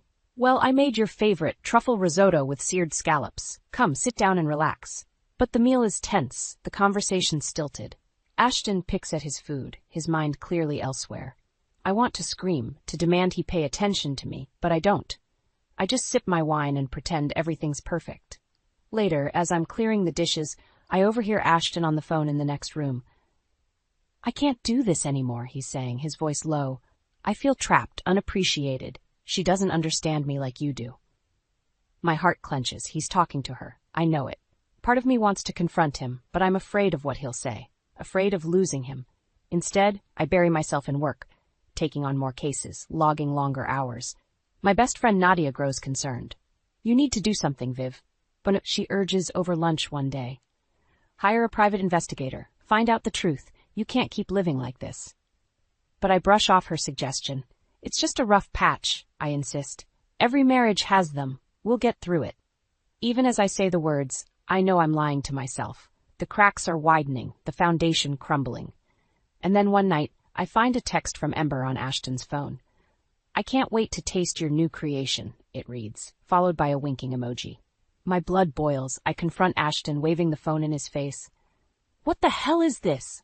I demand. He snatches the phone from my hand, his face twisting in anger. It's business, Vivian. God, you're so paranoid. Ember's helping me develop new menu items. That's it. Don't lie to me, I hiss. I see how you two are together. The secret glances, the inside jokes. You're sleeping with her, aren't you? Ashton scoffs. You're delusional. Maybe if you spent more time being a wife and less time being a lawyer, you wouldn't have these crazy ideas. His words are like a slap. I recoil, tears stinging my eyes. I've given you everything, Ashton, my love, my support, my money, and this is how you repay me? He just shakes his head. I'm done with this conversation. I'm going to the restaurant to clear my head. Don't wait up. As the door slams behind him, I crumple to the floor, sobbing. How did we get here? What happened to the man I married, the love we shared? I know I can't keep living in denial. Nadia's right. I need answers. With shaking hands, I dial the number of a well-known private investigator. It's time to face the truth, no matter how painful it may be. If Ashton thinks he can betray me and walk away unscathed, he's got another thing coming. I'll find out exactly what he's been up to with Ember. And when I do, there will be hell to pay. The private investigator's report confirms my worst fears. Grainy photos of Ashton and Ember, caught in intimate embraces, secret rendezvous at her apartment. The evidence is undeniable. My husband is having an affair. I confront him that evening, slamming the photos down on the kitchen counter. Care to explain these? I ask, my voice trembling with rage. Ashton barely glances at the pictures. Where did you get those? Have you been spying on me? Don't try to turn this around on me, I snap. You're the one screwing your little food blogger behind my back. He has the audacity to roll his eyes. It's not what you think, Vivian. Ember and I, we have a connection. She understands my passion for food, my dreams. She supports me in ways you never have. Supports you? I laugh bitterly. I'm the one who paid for your culinary school, bankrolled your precious restaurant. I've supported you every step of the way. With money, sure, but emotionally? You're never there, Viv. Always working, always too busy for me. Ember makes me feel alive, appreciated. His words cut deep, but I refuse to let him see how much he's hurting me. If you're so unhappy, why stay with me? Why not just ask for a divorce? Ashton smirks. And give up the cushy life you provide? The fancy apartment, the expensive toys? I'm not stupid, Vivian. I know a good thing when I have it. Rage boils inside me. So you thought you could have your cake and eat it too? Keep me around to foot the bills while you screw your mistress on the side? It's not like that, he insists, but I can see the lie in his eyes. Get out, I hiss. Get out of my house, my life. I never want to see you again. Ashton shrugs. Fine, but don't think you're getting rid of me that easily. I have just as much right to the restaurant, to everything we've built together, and I'll fight you for it. He storms out, slamming the door behind him. I sink to the floor, hot tears streaming down my face. How could I have been so blind, so stupid? I trusted him, loved him, and all along he was betraying me. Nadia comes over that night, a bottle of wine in hand. I'm so sorry, Viv, she says, hugging me tight. I knew something was off with Ashton, but I never imagined. He's been cheating on me with Ember, I choke out. He wants a divorce, says he's entitled to half of everything, the restaurant, our assets, all of it. Nadia's eyes flash with anger. Like hell he is. We'll make him pay for what he's done to you, Viv. He doesn't deserve a cent. I nod, wiping away my tears. You're right. It's time to stop crying and start fighting. Ashton wants to play dirty? Well, two can play at that game. The next morning, I march into my lawyer's office, the investigator's report clutched in my hand.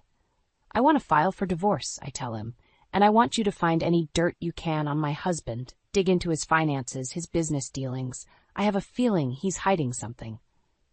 My lawyer nods. Consider it done. We'll make sure you come out on top, Vivian. He won't know what hit him. As I leave the office, a sense of cold determination settles over me. Ashton thinks he can destroy me, but he's underestimated the woman he married. I built him up from nothing, and now I'll tear him down just as easily. He and Ember want a war? They've got one. And I never lose a fight. They'll both pay for their betrayal, one way or another. I'll make sure of it. The divorce proceedings are ugly, a bitter battle of he said, she said. Ashton paints me as a cold, unloving workaholic, while I expose his infidelity and financial improprieties. My lawyer uncovers evidence of Ashton's embezzlement from the restaurant, funneling money into a secret account to fund his lavish gifts for Ember. Armed with this information, we negotiate a favorable settlement. Ashton walks away with nothing. No stake in the restaurant, no alimony, just the clothes on his back and his precious mistress by his side. But my victory is short-lived. Ashton and Ember launch a smear campaign against me, trashing my reputation to anyone who will listen. They post vicious lies on social media, accusing me of being a ruthless gold digger who never loved Ashton, only his potential for success. Their words sting, but I hold my head high. I know the truth, and so do those closest to me. Nadia stands firmly by my side, a fierce ally in the face of their cruelty. At the restaurant, I waste no time cleaning house. I fire Ashton and Ember on the spot, relishing the shock and outrage on their faces as I have security escort them from the premises. You can't do this, Ashton sputters. This is my restaurant, my dream. Not anymore, I say coldly. You lost the right to call it yours the moment you betrayed me. Now get out of my sight before I have you both arrested for trespassing. Ember hurls obscenities at me as they're dragged away, but I don't flinch. Let them spew their venom. They're powerless now, nothing more than a footnote in my life. With Ashton and Ember gone, I pour my energy into revamping the restaurant. I hire a talented new head chef, update the menu, and rebrand the entire concept. Ashton's Bistro becomes Vivian's, a chic and modern eatery that quickly gains buzz among the city's foodies. The grand reopening is a smash success, with lines out the door and glowing reviews from critics. As I mingle with the guests, accepting their congratulations and well wishes, I feel a sense of pride and vindication. I built this place, made it thrive, and I did it all without Ashton. But my triumph is tempered by whispers of Ashton and Ember's latest antics. They've been blacklisted from every reputable restaurant in town, reduced to working in seedy dives and fast food joints. Part of me feels a twinge of pity, but I quickly push it aside. They brought this on themselves with their lies and betrayal. Months pass, and Vivian's goes from strength to strength. We expand to a second location, then a third. I become a fixture on the city's culinary scene, sought after for interviews and partnerships. And then one day I spot a familiar face in the crowd at a food festival. Ashton, looking haggard and defeated, Ember clinging to his arm like a lifeline. They catch my eye, and I see the flash of anger and resentment in their gazes. Well, well, Ember sneers. If it isn't the great Vivian Sinclair, lording her success over the little people. You ruined our lives, Ashton spits. Are you happy now? Is this what you wanted? I regard them coolly. You ruined your own lives, I say. I just stopped letting you ruin mine. They lunge at me then, hurling insults and accusations, but security quickly intervenes. As they're dragged away screaming and cursing my name, I feel a weight lift from my shoulders. I'm free of them, I realize. Free of their toxicity, their lies, their manipulation. I've built a new life for myself, one filled with success and purpose, and they have no power over me anymore. Let them wallow in their misery, their bitterness. I'm done being dragged down by their darkness. I have a bright future ahead of me, and I intend to make the most of every moment. I walk away from the festival with my head held high, ready to embrace whatever challenges and triumphs lie ahead. I am Vivian Sinclair, and I am unbreakable. The success of Vivian's is a balm to my battered soul. As the restaurant thrives, expanding to new locations across the city, I throw myself into my work with renewed passion. It's a welcome distraction from the pain of Ashton's betrayal, a way to channel my anger into something productive. But even as I bask in the glow of my achievements, I can't shake the desire for revenge. I want Ashton and Ember to suffer, to feel the same humiliation and despair they inflicted on me. My opportunity arrives in the form of a high-profile food festival where Vivian's has been invited to showcase our signature dishes.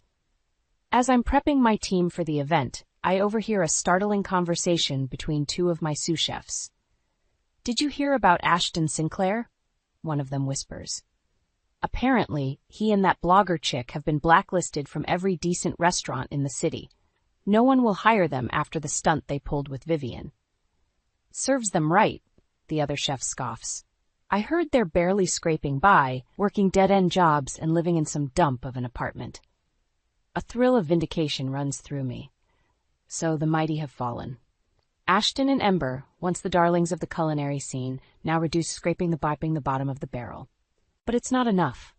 I want to see their downfall for myself, to revel in their misery.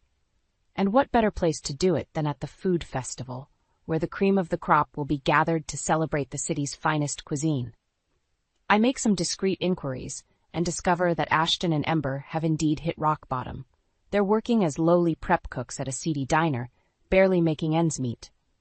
The image of them toiling away in a greasy kitchen, their dreams of culinary stardom shattered, fills me with a perverse sense of satisfaction. On the day of the festival, I arrive early to oversee the setup of the Vivian's booth.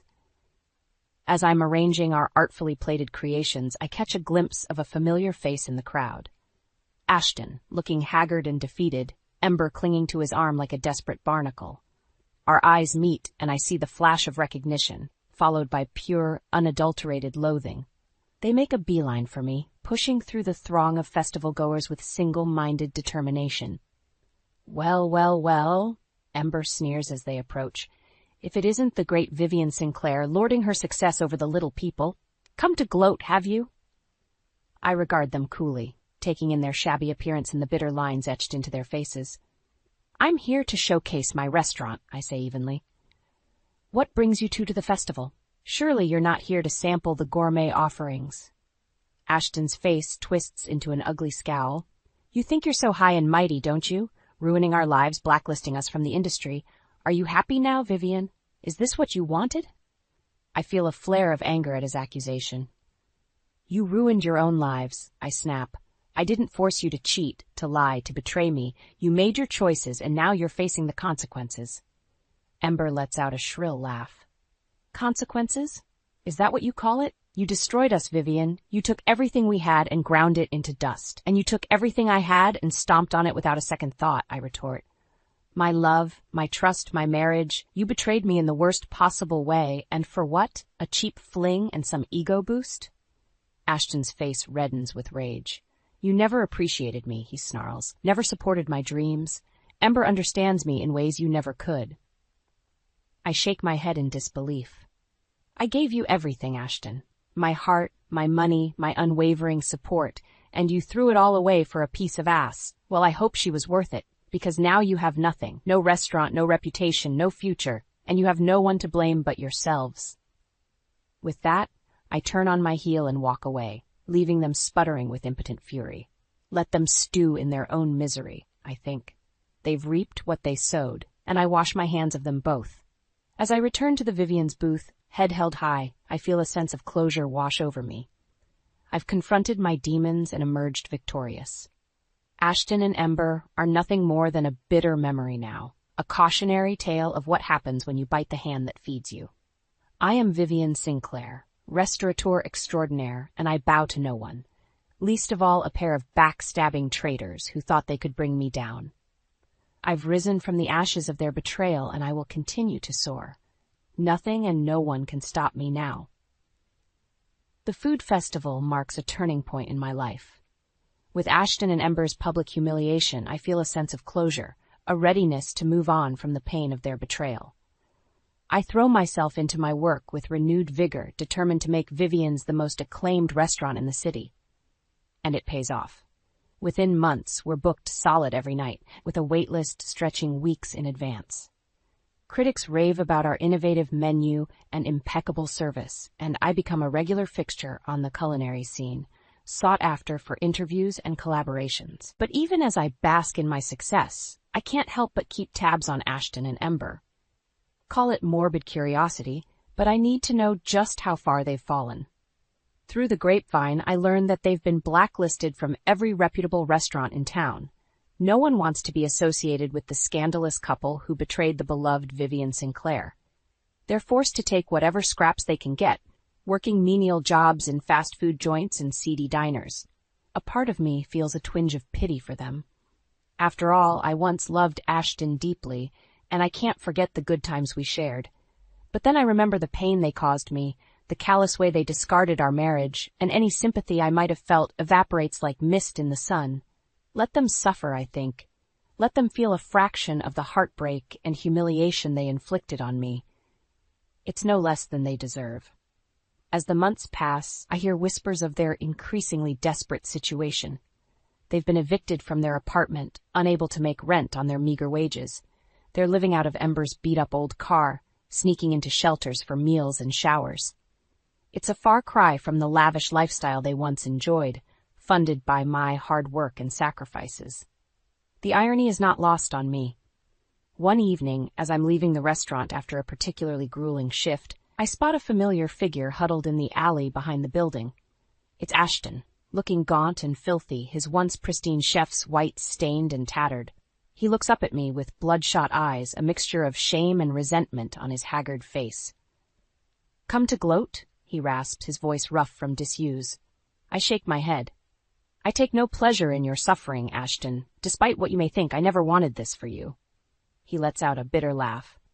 "Could have fooled me. You took everything from us, Vivian. Our jobs, our reputations, our future. You ruined our lives." I feel a flare of anger at his accusation. "You ruined your own lives," I snap. "I didn't force you to cheat, to lie, to betray me. You made your choices, and now you're facing the consequences." Ashton's face twists into a sneer. "Consequences? Is that what you call it? We're living on the streets, Vivian, begging for scraps like dogs. Is this the revenge you wanted? To see us reduced to nothing?" I take a deep breath, trying to calm the rage simmering in my veins. "I never wanted revenge, Ashton. I wanted justice. I wanted you to feel a fraction of the pain you caused me, to understand the magnitude of your betrayal. But I never wished for this. I never wanted to see you destroyed." He scoffs. "Could have fooled me." I sigh, suddenly feeling very tired. "Think what you want, Ashton.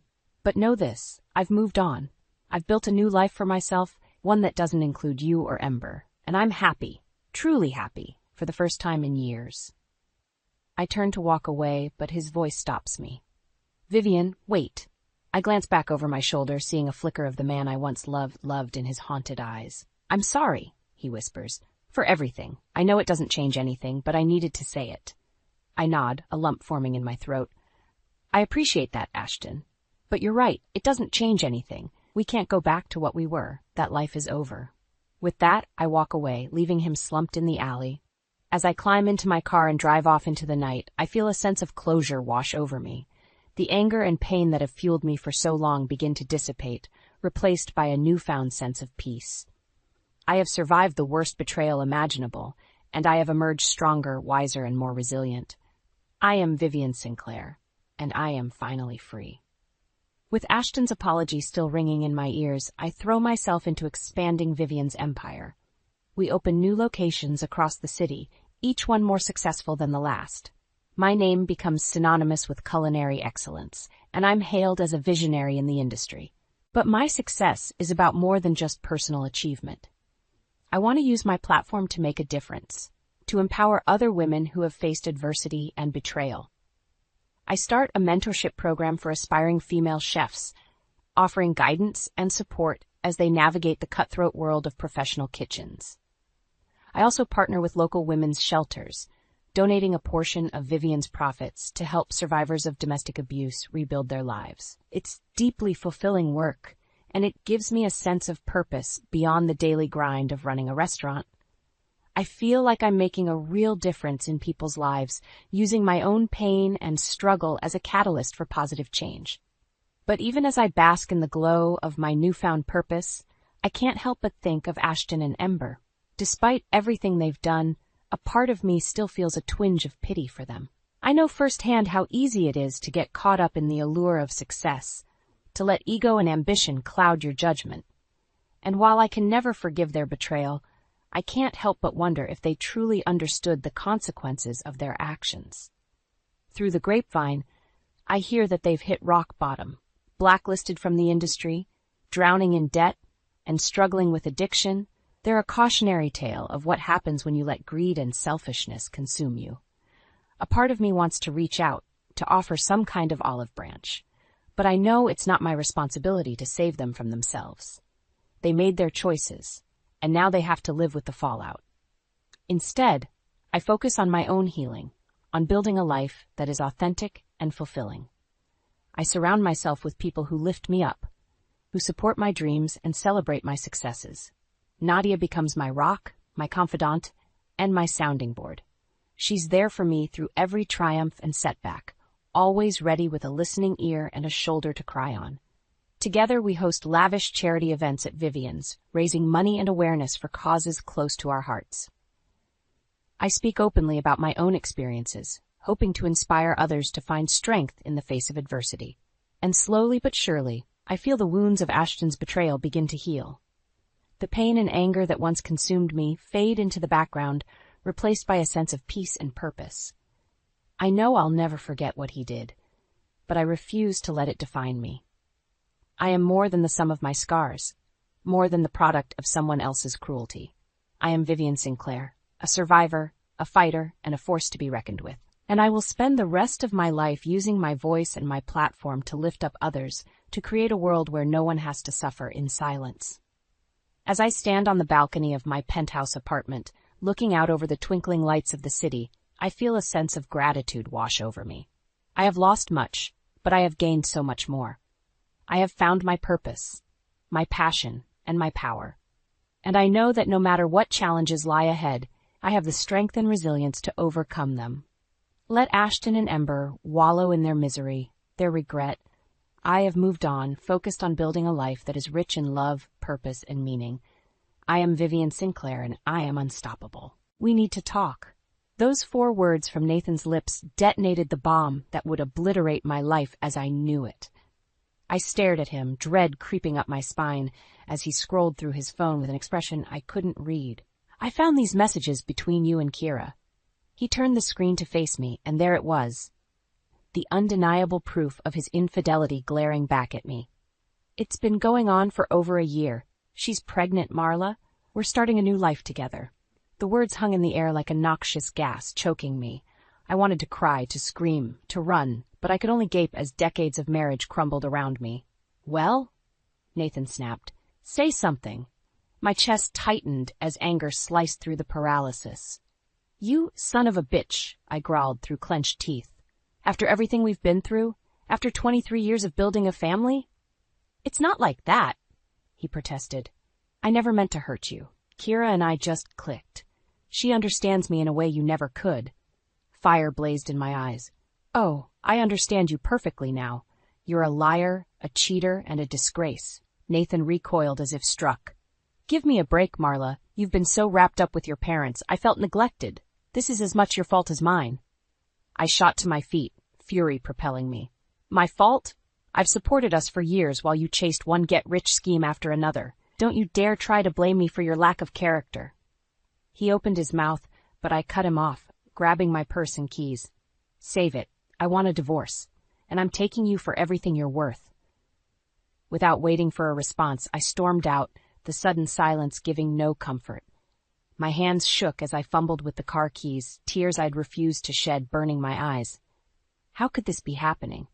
After so many years, so many struggles we'd faced together, Nathan had thrown it all away for a fling with a woman young enough to be his daughter.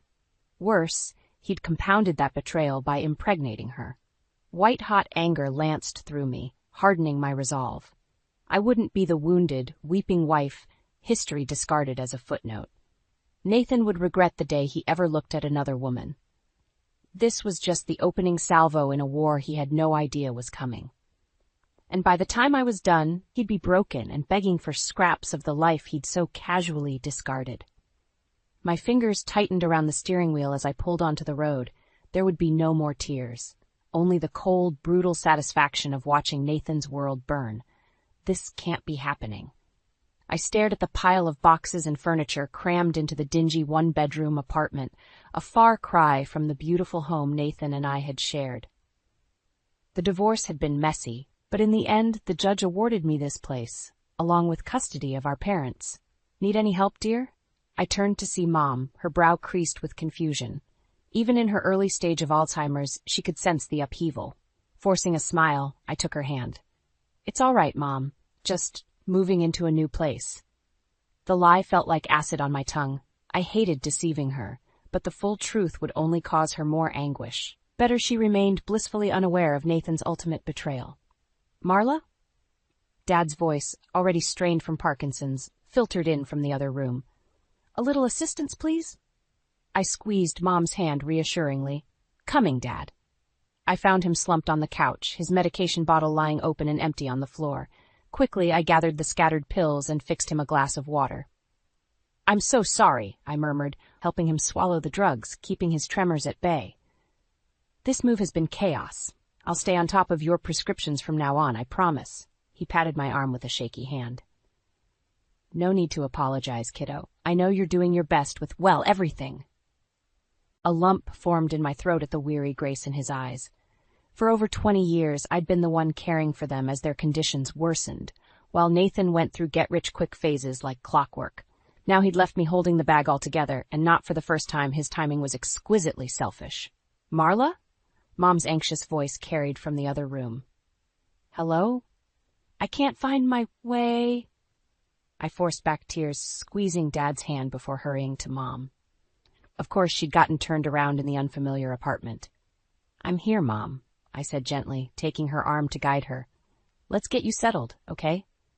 Over the next few hours, I shuttled between caring for my parents' needs, ensuring their medications, making them comfortable, answering the same questions over and over as Alzheimer's stole Mom's short-term memory anew each time. By the time I finally collapsed into bed long after midnight, I was utterly spent. And yet, despite my exhaustion, anger simmered within me at how easy Nathan had it now. While I juggled working full-time as a nurse to make ends meet, maintaining a home for our parents, and dealing with the emotional turmoil he'd caused, he was off reveling in his shiny new life with his pregnant mistress. Kira's youth and beauty were icing on the cake of his ego. My fists clenched at the thought of them together, blissfully fornicated, while I struggled under the weight of his selfishness. But I promised myself it wouldn't be that way for long. Soon I'd deploy the intel I'd gathered on Nathan's misdeeds. His duplicitous life would start unraveling, and every silk-sheeted morning with Kira would taste more and more like ashes in his mouth. No matter what it took, I would grind his new facade into dust. Nathan would learn there was a heavy price to pay for betraying me. The musty tang of old paperwork filled my nostrils as I pored over the financial records splayed across the dinette table. Printouts, post-it notes, and spreadsheets painted a damning portrait, one revealing the full depth of Nathan's deceit. In addition to bilking money from our joint accounts to fund his affair, he'd taken out massive loans against our assets and made a series of catastrophically bad investments. If his web of lies wasn't unraveled soon, there would be virtually nothing left for me and our parents. A harsh reminder tone from my phone made me start. I glanced at the time, cursing under my breath as I realized I was running critically late to pick up Dad from his physical therapy session. Shoving the paperwork aside, I grabbed my purse and car keys. Mom would be fine for a short while. Her daily routine of watching game shows and tending to her bird ensured she stayed occupied. But if I didn't retrieve Dad soon, his simmering resentment at having to rely on me would only intensify. The geriatric center's waiting room was deserted, except for Dad slumped in a vinyl chair, his body trembling slightly from the Parkinson's. His face was thunderous as I hurried over. "Nice of you to finally show up," he growled without looking at me. "In case you forgot, I'm not getting any younger here." I cringed inwardly at his harsh tone, but I deserved it. Between caring for Mom, my job at the hospital, and trying to salvage our finances, I constantly dropped the ball when it came to being present for him. "I'm so sorry, Dad," I said, grabbing his arm to help lever him upright. "It won't happen again." He grunted in acknowledgement but remained stone-faced, at least until his gnarled hand clamped over mine, his eyes softening as they met my gaze. "You've got a hell of a lot on your plate, kiddo, more than any one person should have to shoulder." I felt my throat tighten at his gruff sympathy, swallowing hard against the sting of tears. "I'm okay, really. We'll get through this." A tremor rippled through his frame as he squeezed my hand. "That no-good son of a bitch yanked the rug out from under you. But you listen to me, Marla. You are not alone in this fight, you hear?" Though his voice was weakened by age and illness, an undercurrent of determination flowed through his words. I was reminded of how Dad had provided for us through sheer grit after his factory job was outsourced, refusing to let misfortune shatter our family. Fierceness kindled within me, banishing the urge to buckle under the strain of Nathan's betrayal. Dad's strength was my blood, throbbing with righteous tenacity and the promise of vengeance. "You're right, Dad," I said, squaring my shoulders. "Nathan's not going to get away with any of this. I'm going to hit him from every angle until there's nothing left." The gleam in Dad's eyes mirrored the nascent fire inside me. "That's my girl. Now go get him and show that bastard exactly what he's messing with." I felt a withering clarity form around my fury as we slowly made our way to the car. No more would I merely react to the chaos Nathan had created. From now on, I would become the eye of the storm itself, plotting his total destruction with cold, meticulous precision. Every selfish decision, every sleazy misdeed of his would be weaponized, returning to haunt him tenfold. I would become the sword of karma itself, slicing through every delusion until he was left with nothing but the harsh reckoning he deserved. By the time I was done with Nathan Bennett, his supposed perfect new life with Kira would lie in ashes, and he would finally understand the overwhelming burn of consequences he never saw coming. "This is never how I envisioned my career going," Jackson said with a self-deprecating chuckle as he spread the divorce paperwork across his desk. The overhead light gleamed off his thick gray hair as he scanned the documents, "helping take down lying bastards like your soon-to-be ex-husband." A wry smile tugged at the corners of my mouth. If someone had told me a year ago that I'd be working closely with a hotshot corporate lawyer to dismantle my marriage, I would have laughed in their face. Jackson's grizzled appearance and blunt manner masked an intelligence that could fillet you without breaking a sweat. He was exactly the kind of pit bull I needed in my corner. "I can't thank you enough for this, Jackson." I leaned forward, keeping my voice low and intense. "Nathan doesn't realize it yet, but he's wandered into a minefield, and I'm counting on you to ensure he doesn't make it out in one piece." Jackson's ice-blue eyes held my gaze with surprising warmth. "You got it, kiddo. We'll hit that bastard from every angle. Financial malfeasance, alienation of assets, negligence towards your parents. By the time this is over, he'll be lucky if he can afford a cardboard box under an overpass." I nodded, satisfied by his grim certainty. But there was still one key element missing from my plan: insight on Nathan's new lover and cohort in betrayal, Kira. That was where Leah came in, her startling appearance at the cafe nearly making me choke on my coffee. "Marla Bennett, right?" The petite brunette slid into the seat across from me, her expression a blend of wariness and distaste. "I'm Leah, Kira's sister." My eyebrows shot up at this unexpected development. I didn't realize Kira had any family in the area. "Well, we're not exactly close," she said with a derisive snort. "That etiquette-eschewing tramp hasn't spoken to me since she shacked up with your lying dirtbag husband." Leah's disdain was palpable, her hazel eyes blazing with disgust. Family drama clearly ran deep. "Let me guess," I replied, leaning back in my chair to study her. "You want to help take them down as much as I do." A feral grin carved itself across her delicate features as she nodded. "You could say I have a vested interest in seeing that bastard get what's coming to him."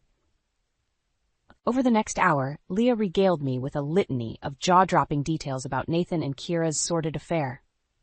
Graphic sexual encounters in seedily locations, furtive payoffs to keep Kira in a life of empty glamour as Nathan frittered away money behind my back, her callous indifference to the child she was carrying. With each new lurid revelation, my blood boiled hotter. Nathan's appalling lack of integrity was exceeded only by Kira's sociopathic amorality. That's a lot to process. I finally managed once Leah's tirade wound down. While part of me felt sickened to my core, Another part thrilled at the upswing in ammunition against them both. Leah arched one sculpted eyebrow, clearly sensing my restraint. You wanted the unvarnished truth about those two scumbags. I'm giving you a grenade to lob straight into the middle of their sordid fairy tale. The question is, do you have the balls to pull the pin and watch it all explode? I held her gaze, feeling an icy clarity form around my fury. This was my chance to strike at the dark heart of Nathan's hedonistic delusions. No more indecision or moral restraint. You're damn right I do, I said flatly. It's time to unmake those two once and for all. By the time I left the cafe, my steps were lighter than they'd been in weeks. Every carefully gathered thread was finally weaving together into an inescapable snare. Nathan would soon learn that betrayal cut both ways, and the bite of my retaliation would go straight to the bone. You can't be serious. Nathan's voice was low, dangerous, as he glared across the table at me. You're really going to drag my career into this? I met his stare with an icy calm, sliding the thick dossier towards him.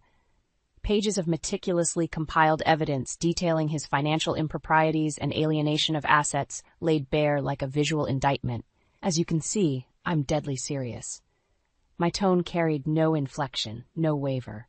This is just the opening salvo, Nathan. I'll burn everything around you until there's nothing left. His jaw clenched, anger and disbelief warring across his features as he flipped through the damning pages. Good. Let him be enraged. Let him finally understand the sheer depths of my wrath. Where did you even get this? He sputtered, slamming the dossier down hard enough to rattle the silverware. Have you been having me followed or something? A humorless smirk tugged at the corner of my mouth. You're the one who insisted on turning our lives into a nightmare.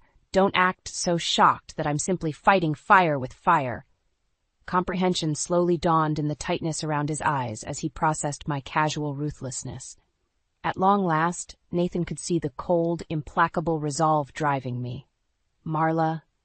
His voice dropped, took on a vaguely placating tone that immediately raised my hackles.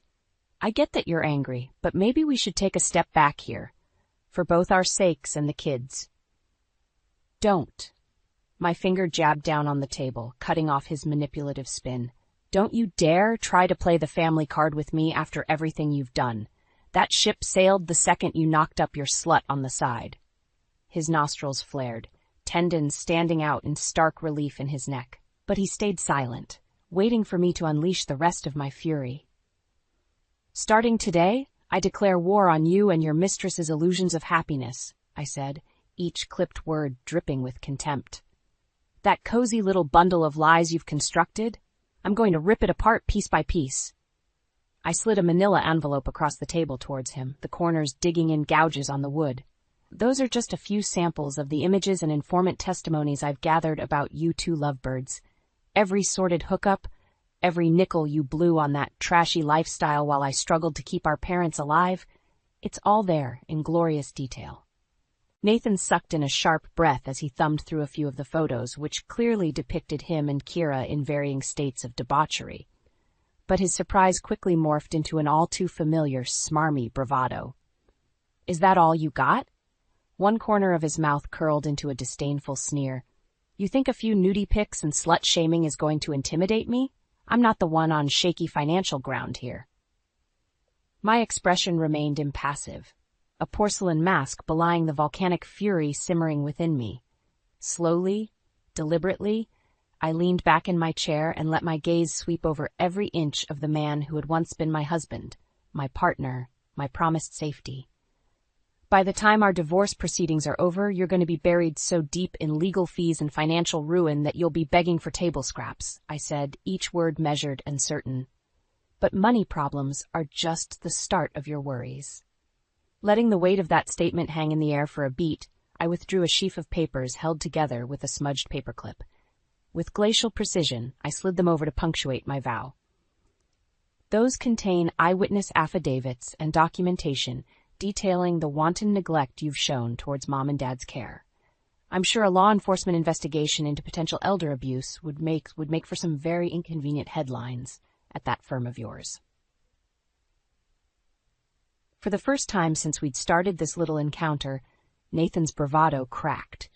A flicker of uncertainty, of naked fear, danced in his widening eyes as he registered the full scope of my intentions. As the silence stretched out between us, I allowed myself a final verbal bayonet thrust. You wanted freedom from your responsibilities? Well, congratulations, Nathan. You're about to get your wish. And you're going to spend whatever's left of your miserable existence paying for it in ways you can't even imagine yet. The steady clicking of the court reporter's keys was the only sound in the tense, wood-paneled room as Judge Richards paged through the thick dossier before him. His stern features remained inscrutable, giving no hint as to how heavily the evidence was weighing against Nathan. Seated beside Jackson at the plaintiff's table, I kept my own expression neutral, focused. This was the endgame, the culmination of months spent meticulously undermining every aspect of Nathan's life. After today's ruling, nothing would be the same for him ever again. Mr. Bennett. The judge's gravelly voice sliced through the stillness like a blade.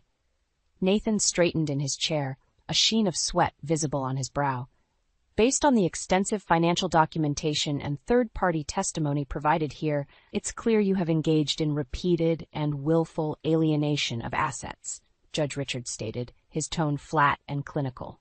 Money that should have gone towards ensuring the care of your elderly parents was funneled into irresponsible investments and a lifestyle incompatible with your obligations as a spouse. One of Nathan's lawyers made a move to stand, a retort forming on his lips, but the judge silenced him with an icy look. I haven't finished. He turned his glare fully onto Nathan. Would you care to explain why the court should consider your accounts and property claims as anything other than utterly compromised, Mr. Bennett? Because these materials paint a deeply unpalatable picture. Nathan swallowed hard, shifting in his seat as he struggled to meet the judge's withering stare. Your Honor, I made some mistakes in judgment, I'll admit, but my financial affairs have no bearing on how I handled my responsibilities towards my family. The words had barely left his mouth before Jackson was on his feet, angrily waving a sheaf of papers from our evidence trove. No bearing? He shook his head in disdain. After betraying his vows and squandering money on affairs, Bennett left his wife to single-handedly tend to his parents' declining health, one with Parkinson's, the other suffering from Alzheimer's. We have sworn affidavits and medical bills here showing incontrovertible neglect. Nathan tried to interject, but the torrent of Jackson's words drowned him out. This man forfeited his right to any consideration long ago, Your Honor. Jackson thundered, fury thrumming in his voice. He does not deserve a single dime from these proceedings. I watched, feeling an electric crackle of vindication spark along my nerves, as Nathan fought to regain his composure under the weight of Jackson's assault. His jaw clenched, that familiar, entitled mask slipping back into place, but his eyes betrayed flickers of desperation. The judge's voice cut through the tension, a well-timed incision lancing the roiling anger in the room. I've heard enough. Piercing both legal teams with a quelling look, he squared his shoulders and began delivering his ruling in a tone of finality. Based on the extensive evidence of asset mismanagement and negligent conduct exhibited by Mr. Nathan Bennett, I am awarding the plaintiff, Mrs. Marla Bennett, with sole rights and ownership over the marital home and its assets. Furthermore, Mr. Bennett must provide spousal support and funds for the ongoing care of his elderly parents. Nathan's face had drained of all color as Judge Richards enumerated the punitive list, the legal and financial pillars of his life, crumbling in accordance with my carefully executed plan. I felt a surge of fierce elation, watching him come face to face with the consequences of his selfishness. Mr. Bennett will be granted no share of liquid assets, investments, or property division in these proceedings. Nor will he maintain any claims over future inheritance entitlements, which shall be immediately frozen pending an investigation into potential criminal culpability regarding elder abuse and misappropriation. In that moment, I could have sworn I heard the crystal shattering of every illusion Nathan had surrounded himself with. As scattered protests erupted around him, I simply held his stricken gaze with mine. Unflinching, resolute. This was what the cruelty of his betrayal had wrought. This was the karma he'd brought upon himself through his own disregard. Across the room, our eyes locked in an apex of anguish and triumph. and in that suspended instant, we both fully understood. Nathan Bennett's reckoning had finally and utterly arrived. The sleek metal briefcase made a satisfying thunk as I dropped it onto Nathan's boss's desk.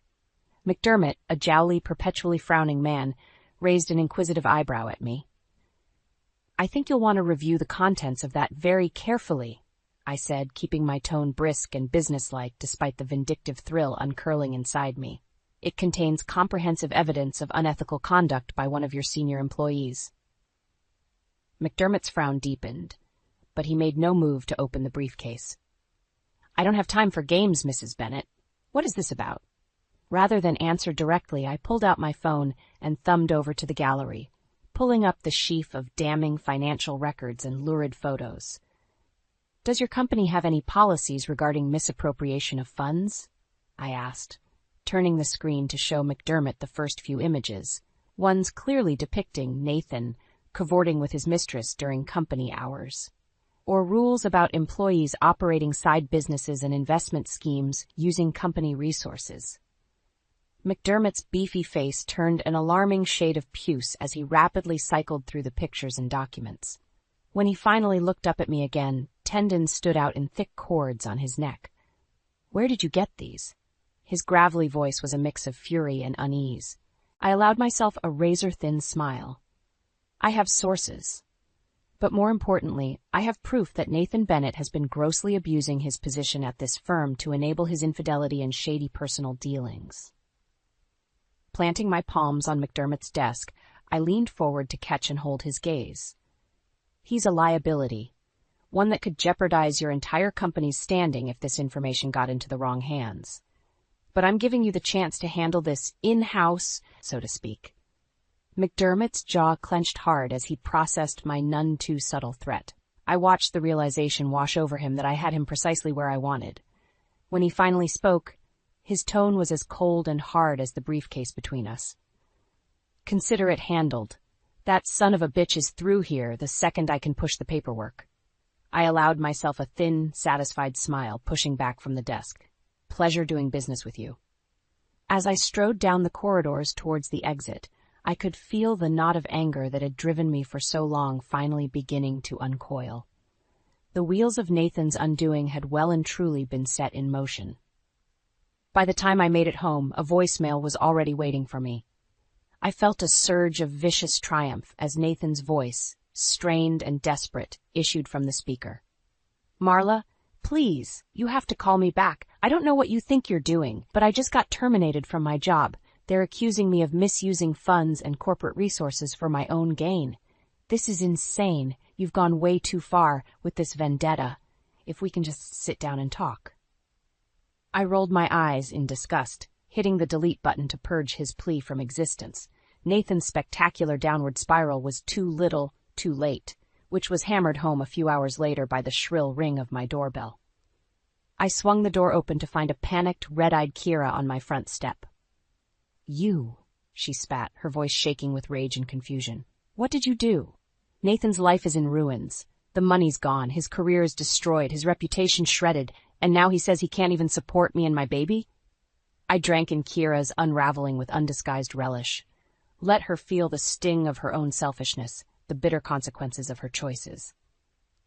Let her see the paradise she'd tried to create atop Nathan's lies, withering away to bitter ash. "Did you really think it would all just work out?" My tone dripped with disdain. That Nathan would be able to walk away from the damage he caused, start over with a clean slate? Hurt and bewilderment flashed across Kira's features as the reality sank in. I had well and truly dismantled any future she'd envisioned with Nathan. A detached part of me felt a stab of pity for her. She was, after all, just a foolish pawn who'd bought into his con. But she'd made her bed with Nathan, and now they could lie in the smoldering ruins together. "This is the bed you two made," I said, cold finality in my voice. "I hope you're comfortable in it." With that, I stepped back and closed the door in her face, shutting out her gasped protests. There would be no more discussion, no compromise. I'd executed my revenge with perfect precision, and Nathan's world was left burning because of it. 6 months later, I stood in the doorway of the bedroom, watching as Mom fussed absent-mindedly with Dad's blankets. Her mind might have been fading, but her nurturing instincts remained. "There you go, dear," she cooed, patting Dad's hand with a tremulous smile. "All comfy." Dad's eyes crinkled at the corners as he returned her smile. Though the Parkinson's had continued its inexorable progression, he seemed content, peaceful even. They both did. Seeing them together, safe and cared for in the home I had fought so viciously to keep, I felt something inside me finally unclench. The white-hot anger that had propelled me for so long dimmed, replaced by a sense of closure. "Everything okay in here?" I made my presence known, moving to sit on the edge of Dad's bed. Dad's roomy eyes found mine, their depths still bright with the core of steel I remembered from my childhood. "More than okay, kiddo. Your old man's living the dream in this swanky assisted living setup you got us." I ducked my head, suddenly bashful under the gruff affection in his tone. "It's the least I could do to make up for everything you two went through." "Don't sell yourself short, Marla." His gnarled hand found mine, squeezing with surprising strength. "You went through hell and came out swinging harder than anyone could have expected. We're proud of you, kiddo. Proud as hell." My throat grew thick with emotion at his simple sincerity. So much bitterness and betrayal, and I emerged tempered, not broken. Squaring my shoulders, I squeezed Dad's hand in return. "I did what I had to," I said, keeping my voice level, "to protect our family and settle some scores in the process." Mom, bless her innocent heart, piped up obliviously. "Such a good girl, our Marla. Why, when we heard that Nathan ran off with that other woman, we could barely believe it. Poor thing must have been going through some sort of crisis to do something so foolish." A wry chuckle slipped from me at her cheerfully revisionist perspective on the events that had sundered our lives. Maybe it was for the best she remained unaware of the uglier realities. "Something like that, Mom," I said, ruffling her sweetly bemused expression with a smile of my own.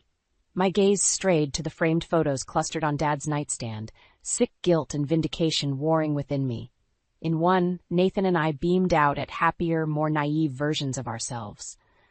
Another showed our tiny family unit radiant at Mom and Dad's 50th wedding anniversary, so ensconced in our illusion of forever. And then there was the final photo. Just me and my parents. The strained smiles and body language speaking to the turmoil that had nearly torn us apart. But we'd emerged from the crucible, somehow still together, with a bottomless wellspring of tenacity to show for it. My phone buzzed in my pocket, the caller ID displaying Jackson's number. I rejected the call. Whatever legal semblance of business still lingered between us could wait. Standing, I leaned down and pressed a gentle kiss to Dad's forehead, then Mom's, letting the reality of our renewed stability settle over me. Countless nights of agony and rage had been endured, all towards crafting this hard-won victor. "I'm going to run some errands," I murmured. "I'll check on you two later, okay?" Dad rumbled an affirmative as I slipped from the room. Out in the hallway I paused, bracing my hands on the walls as I drew in a deep cleansing breath. The clinic didn't need me for a few hours. Ample time to stop by the community garden and tend to my little plot of hard-won rebirth. My own personal oasis of new beginnings fostered from the scorched earth of betrayal. One way or another, every crisis ushered in the chance to start anew. And as I squared my shoulders and strode towards the exit, I silently celebrated leaving the ashes of the past behind me. No matter what the future held, I would emerge from the flames again, resilient, proud, and unstoppable.